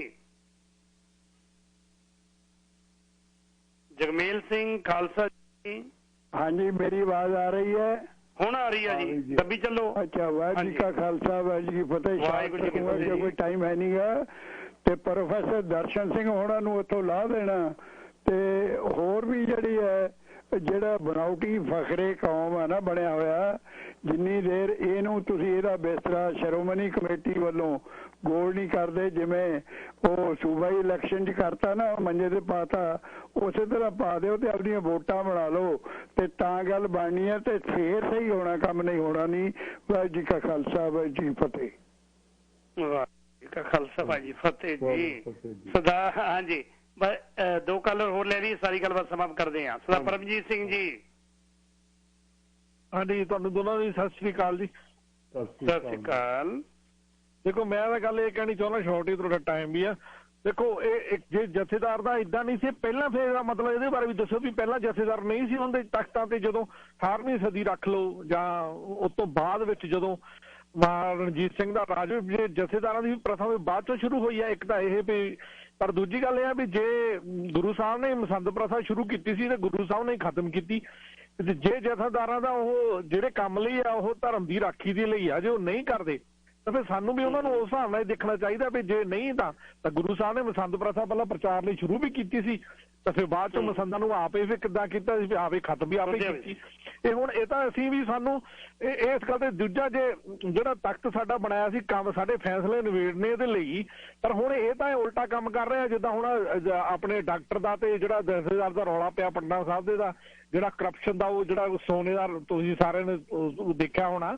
ਤੇ ਜੇ ਉਹ ਐਡੇ ਵੱਡੇ ਮਸਲੇ ਅਸੀਂ ਉੱਥੇ ਤਖਤ ਤੇ ਨਹੀਂ ਨਿਬੇੜ ਨਹੀਂ ਸਕਦੇ, ਜੇ ਬੰਦੇ ਇਸ ਕਾਬਲ ਨਹੀਂ ਕਿ ਉਹ ਜਿਹੜੇ ਫੈਸਲੇ ਨਿਬੇੜ, ਫਿਰ ਇਹਨਾਂ ਨਾਲ ਕੀ ਕਰਨਾ ਸੀ? ਇਹਨਾਂ ਨੇ ਜਥੇਦਾਰਾਂ ਨੂੰ ਕੀ ਕਰਨਾ? ਫਿਰ ਇਹਨਾਂ ਨੂੰ ਰਗੜ ਕੇ ਫੋੜਿਆਂ ਤੇ ਲਾਉਣਾ, ਫਿਰ ਇਹਨਾਂ ਨੂੰ ਕੀ ਕਰਨਾ? ਔਰ ਦੂਜਾ ਲਾਸਟ ਮੈਂ ਕਮੈਂਟ ਆ, ਜਿਹੜਾ ਤੁਸੀਂ ਸਿਰਸਾ ਸਾਹਿਬ ਨੂੰ ਵੀ ਲਿਆਏ ਸੀਗੇ, ਜਿਹੜਾ ਗੁਰੂ ਗ੍ਰੰਥ ਸਾਹਿਬ ਦੀ ਬਾਣੀ ਦੇ ਜਿਹੜੀ ਆ, ਉਹ ਆਪਣੇ ਨਾਂ ਤੇ ਗੁੱਟ ਕੇ ਛੁਪਾਉਣ ਲੱਗ ਪਏ ਜਿਹੜੇ ਨਾਮਧਾਰੀਏ ਆ ਉਹ। ਹੁਣ ਇਹ ਜਿਹੜੀਆਂ ਸਾਡੀਆਂ ਸੰਸਥਾਵਾਂ ਬਣੀਆਂ ਗੁਰੂ ਗ੍ਰੰਥ ਸਾਹਿਬ ਦੀ ਰਾਖੀ ਕਰਨ ਦੇ ਲਈ ਬਣੀਆਂ ਨਾ, ਗੁਰਬਾਣੀ ਦੀ ਰਾਖੀ ਕਰਨ ਲਈ ਬਣੀਆਂ ਨਾ, ਜੇ ਉਹ ਰਾਖੀ ਕਰਨ ਲਈ ਨਾ ਕੋਈ ਜਥੇਦਾਰ ਉਦਣ ਦਾ ਬੋਲਿਆ ਉਹਨਾਂ ਤੇ ਗੁੱਟ ਕੇ ਉਹਨਾਂ ਨੇ ਆਪਣੇ ਨਾਂ ਤੇ ਛਪਾਏ ਆ, ਕਿਉਂ ਛਪਾਏ ਆ? ਜਾਂ ਕੋਈ ਕਿਸੇ ਇਹ ਮੈਂ ਅਕਾਲ ਤਖਤ ਸਾਹਿਬ ਦੇ ਜਥੇਦਾਰ ਦੀ ਬਜਾਏ ਜਿਹੜੇ ਹੋਰ ਵੀ ਕਥਾਵਾਚਕ ਰਾਗੀ ਦੇ ਕੋਈ ਬੰਦਾ ਬੋਲਦਾ ਸੁਣਿਆ ਉਸ ਮੁੱਦੇ ਤੇ? ਹੋਰ ਰਾਗੀ ਢਾਡੀ ਵੀ ਨਹੀਂ ਕੋਈ ਬੋਲਦਾ। ਜੇ ਹਾਲਾਂਕਿ ਜੇ ਅਸੀਂ ਉਸ ਦੂਜੇ ਦਾ ਕੀਤਾ ਅਸੀਂ ਖਾਂਦੇ ਆ, ਪਰ ਉਹਦੇ ਖਿਲਾਫ ਵੀ ਤਾਂ ਬੋਲੀਏ, ਉਹ ਵੀ ਤਾਂ ਸਾਡੀ ਡਿਊਟੀ ਬਣਦੀ ਆ। ਜੇ ਅਸੀਂ ਨਹੀਂ ਬੋਲਦੇ ਫਿਰ ਸਾਡਾ ਕਿਰਦਾਰ ਕੀ ਹੈ? ਫਿਰ ਅਸੀਂ ਕਰਨਾ ਕੀ ਇਹਨਾਂ ਨੂੰ? ਫਿਰ ਇਹਨਾਂ ਦੇ ਇੰਡੀਵਿਜੂਅਲ ਜਿਹੜੇ ਬੰਦੇ ਆਪਣੇ ਤੌਰ ਤੇ ਧਰਮ ਨੂੰ ਮੰਨਦੇ, ਉਹ ਨਹੀਂ ਠੀਕ। ਫਿਰ ਇਹਨਾਂ ਨੂੰ ਇਹ ਜਿਹੜੇ ਤਖਤ ਵੀ ਹੈ, ਫਿਰ ਕੀ ਫਾਇਦਾ ਹੋਇਆ ਉਹਦਾ? ਫਿਰ ਉੱਥੇ ਇਹਦੇ ਬਾਰੇ ਤੁਸੀਂ ਖੁੱਲ ਕੇ ਇਹਨਾਂ ਨੂੰ, ਜੇ ਜਾਂ ਤਾਂ ਇਹਨਾਂ ਨੂੰ ਇੰਟਰਵਿਊ ਕਰੋ ਤੇ ਤੁਸੀਂ ਕਿਉਂ ਨਹੀਂ ਬੋਲਦੇ ਉਹਨਾਂ ਮੁੱਦਿਆਂ ਤੇ। ਜੇ ਨਹੀਂ ਬੋਲਦੇ ਤੁਸੀਂ ਅਸਤੀਫਾ ਦਿਓ, ਘਰ ਨੂੰ ਜਾਓ, ਆਪਣੇ ਪੈਰਾਂ ਨੂੰ ਪੈਂਚਰ ਲਾ ਲਓ, ਕੋਈ ਹੋਰ ਦੁਕਾਨ ਕਰ ਲਓ, ਕੋਈ ਦੂਜੇ ਸੌਦੇ ਪੱਤੇ ਦੀ ਦੁਕਾਨ ਖੋਲ ਲਓ। ਤੇ ਤੁਸੀਂ ਜ਼ਰੂਰੀ ਜਥੇਦਾਰੀ ਕਰਨੀ ਉੱਥੇ, ਤੁਸੀਂ ਕੀ ਕਰਨਾ? ਧੰਨਵਾਦ ਤੁਹਾਡਾ ਟਾਈਮ ਦੇਣ ਲਈ। ਬਹੁਤ ਬਹੁਤ ਧੰਨਵਾਦ। ਪਰਮਜੀਤ ਸਿੰਘ ਦਾ ਦਰਦ ਪੈਂਦਾ ਡਾਕਟਰ ਸਾਹਿਬ, ਜੇ ਉਹ ਸੱਚ ਬੋਲਦੇ ਹੁੰਦੇ ਫਿਰ ਮੈਨੂੰ ਇੱਥੇ ਆ ਕੇ ਕਿਉਂ ਸੱਚ, ਹੱਕ ਤੇ ਇਨਸਾਫ ਦੀ ਆਵਾਜ਼ ਦੇ ਵਿੱਚ ਗੱਲਬਾਤ ਕਰਨੀ ਪੈਂਦੀ? ਇਸੇ ਕਰਕੇ ਤਾਂ ਮੈਂ ਦੱਸ ਰਿਹਾ। ਡਾਕਟਰ ਸਾਹਿਬ ਨੂੰ ਕਿਉਂ ਹਾਕ ਮਾਰੀ ਹੈ? ਇਸੇ ਕਰਕੇ ਹਾਕ ਮਾਰੀ ਹੈ ਕਿਉਂਕਿ ਇਹ ਲੋਕ ਜੇ ਉੱਥੇ ਬਹਿ ਕੇ, ਬਕਾਇਦਾ ਗੱਲ ਸਹੀ ਹੈ, ਤੁਸੀਂ ਫਕਰੇ ਕੌਮ ਦੇ ਤਾਂ ਦਿਓ, ਫਰਜ਼ ਬਣਦਾ ਕਿ ਕੋਈ ਤੁਹਾਡਾ ਮਾਲਕ ਹੈ। ਕੀ ਉਸ ਮਾਲਕ ਤੋਂ ਬਾਅਦ 16 ਤਰੀਕ ਨੂੰ ਪਿੱਛੇ ਇਕੱਤਰਤਾ ਸੀ ਬਰਗਾੜੀ ਗੁਰੂ ਗ੍ਰੰਥ ਸਾਹਿਬ ਦੀ ਬੇਅਦਬੀ ਬਾਰੇ, ਸਿੰਘ ਸਾਹਿਬ ਇੱਕ ਵਾਰੀ ਅਕਾਲ ਤਖਤ ਦਾ ਜਥੇਦਾਰ ਉੱਥੇ ਨਹੀਂ ਗਿਆ। ਮਰੇ ਕੌਣ ਸੀ? ਸਿੱਖ। ਕਾਹਦੇ ਕਰਕੇ ਸ਼ਹੀਦ ਕਿਉਂ ਹੋਏ ਸੀ? ਕਿਉਂਕਿ ਗੁਰੂ ਗ੍ਰੰਥ ਸਾਹਿਬ ਦੀ ਬੇਅਦਬੀ ਬਾਬਤ ਇੱਕ ਵੀ ਗੇੜਾ ਉਹਨਾਂ ਨੇ ਉੱਥੇ ਨਹੀਂ ਲਾਇਆ, ਕਿਉਂਕਿ ਕੌਮ ਦੇ ਨਹੀਂ, ਉਹ ਮਾਲਕਾਂ ਦੇ ਜਥੇਦਾਰ ਦੇ। ਮਾਫ ਕਰਨਾ, ਮੈਂ ਸੱਚ ਬੋਲ ਰਿਹਾ। ਡਾਕਟਰ ਸਾਹਿਬ ਅਖੀਰ ਦੇ ਵਿੱਚ ਪੂਰੇ 3 ਮਿੰਟ ਨੇ ਸਾਰੀ ਗੱਲਬਾਤ ਨੂੰ ਸੰਭਵ ਕਰੀ, ਕਿਵੇਂ ਸਾਡੀ ਡਿਊਟੀ ਕੀ ਬਣਦੀ ਹੈ, ਅਸੀਂ ਕੀ ਕਰੀਏ ਜੇ ਸਿੱਖ ਵਿਦੇਸ਼ਾਂ 'ਚ ਬੈਠੇ? ਹਾਂਜੀ, ਪਹਿਲੀ ਚੀਜ਼ ਮੈਂ ਬਿਲਕੁਲ, ਕਈ ਸੱਜਣਾ ਨੇ ਜਿੱਦਾਂ ਕਿਹਾ ਕਿ ਵਾਟ ਇਜ਼ ਦੀ ਸੋਲਿਊਸ਼ਨ ਪਹਿਲਾ ਸਭ ਤੋਂ ਇੰਪੋਰਟੈਂਟ ਸੋਲਿਊਸ਼ਨ ਜੋ ਮੇਰੀ ਸਮਝ ਦੇ ਚ ਆਉਂਦਾ ਉਹ ਇਹ ਹੈ ਕਿ ਕੀ ਅਸੀਂ ਆਪ ਸਿੱਖ ਬਣੇ ਔਰ ਆਪ ਸਾਡਾ ਜਿਹੜਾ ਰੋਲ ਸੀ, ਅਸੀਂ ਕਿਧਰੇ ਘਰਾਂ 'ਚ, ਜਿੱਦਾਂ ਕਿਰਪਾਲ ਸਿੰਘ ਹੋਰੀ ਕਹਿ ਕੇ ਜੇ ਘਰਾਂ 'ਚ ਤਾਂ ਨਹੀਂ ਬੈਠ ਗਏ। ਅਸੀਂ ਕਿਹਾ ਕਿ ਠੀਕ ਹੈ ਬਾਹਰ ਜੋ ਉਸਦਾ ਹੋਣ ਦਿਓ, ਜੋ ਕਰਨਾ ਕਰਨ ਦਿਓ, ਅਸੀਂ ਸਾਨੂੰ ਕੀ ਲੈਣਾ ਦੇਣਾ। ਅਸੀਂ ਸਭ ਤੋਂ ਪਹਿਲਾਂ ਆਪ ਰਿਸਪੌਂਸਿਬਿਲਿਟੀ ਆਪਣੀ ਸਮਝੀਏ, ਲੋਕਲ ਵਿੱਚ ਸਮਝੀਏ। ਲੋਕਲ ਤੋਂ ਉੱਠ ਕੇ ਹੀ ਅਲਟੀਮੇਟ ਐਟ ਦੀ ਐਂਡ ਅਸੀਂ ਉੱਥੋਂ ਤੱਕ ਜਾਣਾ। ਜਦੋਂ ਅਸੀਂ ਆਪ ਹੀ ਛੱਡ ਦਿੱਤੀ ਸਭ ਕੁਝ, ਫਿਰ ਹੌਲੀ ਹੌਲੀ ਜਿਹੜੇ ਦੂਸਰੇ ਸੀ ਉਹਨਾਂ ਨੇ ਉਹ ਸਾਰੀਆਂ ਪਾਵਰਾਂ ਆਪਣੇ ਹੱਥ 'ਚ ਲੈਣੀਆਂ ਸ਼ੁਰੂ ਕਰ ਦਿੱਤੀਆਂ ਤੇ ਉਹ ਕਿਰਦਾਰ ਵੀ ਬਣੇ। ਪਹਿਲੀ ਚੀਜ਼ ਤਾਂ ਸਾਰੀ ਸਾਧ ਸੰਗਤ ਨੂੰ ਬੇਨਤੀ ਹੈ ਕਿ ਆਪ ਗੁਰੂ ਗ੍ਰੰਥ ਸਾਹਿਬ ਪੜ੍ਹੋ ਔਰ ਆਪ ਇੰਟਰਸਟ ਵੀ ਲਵੋ ਜਾ ਕੇ ਆਪਣੇ ਲੋਕਲ, ਜਿੱਥੇ ਵੀ ਲੋਕਲ ਉਹ ਬੈਠੇ ਹੈ, ਜਿਹੜੇ ਵੀ ਗੁਰਦੁਆਰੇ ਵਿੱਚ ਵੇਖੋ ਕਿ ਵਾਕਈ ਗੁਰੂ ਮਹਾਰਾਜ ਦੇ, ਗੁਰੂ ਗ੍ਰੰਥ ਸਾਹਿਬ ਦੇ ਆਸ਼ੇ ਮੁਤਾਬਿਕ ਸਾਰਾ ਕੁਝ ਹੋ ਰਿਹਾ। ਜੇ ਨਹੀਂ ਹੋ ਰਿਹਾ ਤੇ ਆਪ ਵੀ ਉਹਦੇ ਅਗੇਂਸਟ ਰੈਜ਼ਿਸਟੈਂਸ ਕਰੋ। ਇਹ ਨਾ ਐਕਸਪੈਕਟ ਕਰੋ ਕਿ ਇਕੱਲਾ ਜਥੇਦਾਰ ਹੀ ਕਰੇਗਾ। ਫਿਰ ਅਗਲੀ ਗੱਲ ਉੱਠੇਗੀ, ਜਥੇਦਾਰਾਂ ਨੂੰ ਵੀ ਇਨਸਿਸਟ ਕਰੋ ਕਿ ਅਸੀਂ ਜਥੇਦਾਰਾਂ ਨੂੰ ਸਾਰਿਆਂ ਨੂੰ ਚਿੱਠੀਆਂ ਲਿਖੀਆਂ, ਕੀ ਅਸੀਂ ਜਥੇਦਾਰਾਂ ਤੇ ਪ੍ਰੈਸ਼ਰ ਪਾਉਂਦੇ ਹਾਂ? ਜਦੋਂ ਜਥੇਦਾਰ ਇੱਥੇ ਆਉਂਦੇ ਆ ਕੀ ਅਸੀਂ ਉਹਨਾਂ ਦੇ ਮਗਰ ਤੁਰਦੇ ਹਾਂ ਕਿ ਉਹਨਾਂ ਨੂੰ ਕੁਐਸਚਨ ਪੁੱਛਦੇ ਹਾਂ?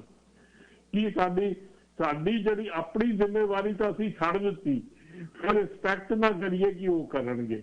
ਜਦੋਂ ਅਸੀਂ ਇਹ ਸਾਰੀਆਂ ਚੀਜ਼ਾਂ, ਸਿਲੈਕਸ਼ਨ ਪ੍ਰੋਸੈਸ, ਇਲੈਕਸ਼ਨ ਵਿੱਚੋਂ ਨਿਕਲ ਕੇ ਸਿਲੈਕਸ਼ਨ ਵਿੱਚ ਆ ਜਾਵਾਂਗੇ ਔਰ ਜਥੇਦਾਰਾਂ ਨੂੰ ਇੱਕ ਕਿਰਦਾਰ ਵਾਲੇ, ਵਿਜ਼ਨ ਵਾਲੇ ਬੰਦੇ ਲਿਆਵਾਂਗੇ ਤੇ ਆਟੋਮੈਟਿਕਲੀ ਅਸੀਂ ਸੁਧਾਰ ਵੱਲ ਚੱਲਾਂਗੇ। ਜਿੱਦਾਂ ਭਾਈ ਸਾਹਿਬ ਨੇ ਕਿਹਾ ਕਿ ਕੀ ਅਸੀਂ ਇੰਸਟੀਟਿਊਸ਼ਨ ਖਤਮ ਕਰ ਸਕਦੇ ਹਾਂ? ਹਾਂ, ਕਰ ਸਕਦੇ ਹਾਂ, ਪਰ ਸੰਗਤ ਇਕੱਠੀ ਹੋਵੇ, ਕਰੋ ਇੰਸਟੀਟਿਊਸ਼ਨ। ਤੇ ਜਦੋਂ ਕੋਈ ਏਦਾਂ ਦੀ ਗੱਲ ਹੁੰਦੀ ਹੈ ਫਿਰ ਇੱਕ ਦੂਜੇ ਦੀਆਂ ਲੱਤਾਂ ਨਾ ਖਿੱਚੋ, ਫਿਰ ਆ ਕੇ ਰਲ ਕੇ ਕੰਮ ਕਰੋ। ਕੱਲ ਨੂੰ 5 ਵਜੇ ਅੱਜ ਦਾ ਪ੍ਰੋਗਰਾਮ ਇੱਥੇ ਸਮਾਪਤ। ਵਾਹਿਗੁਰੂ ਜੀ ਕਾ ਖਾਲਸਾ, ਵਾਹਿਗੁਰੂ ਜੀ ਕੀ ਫਤਿਹ।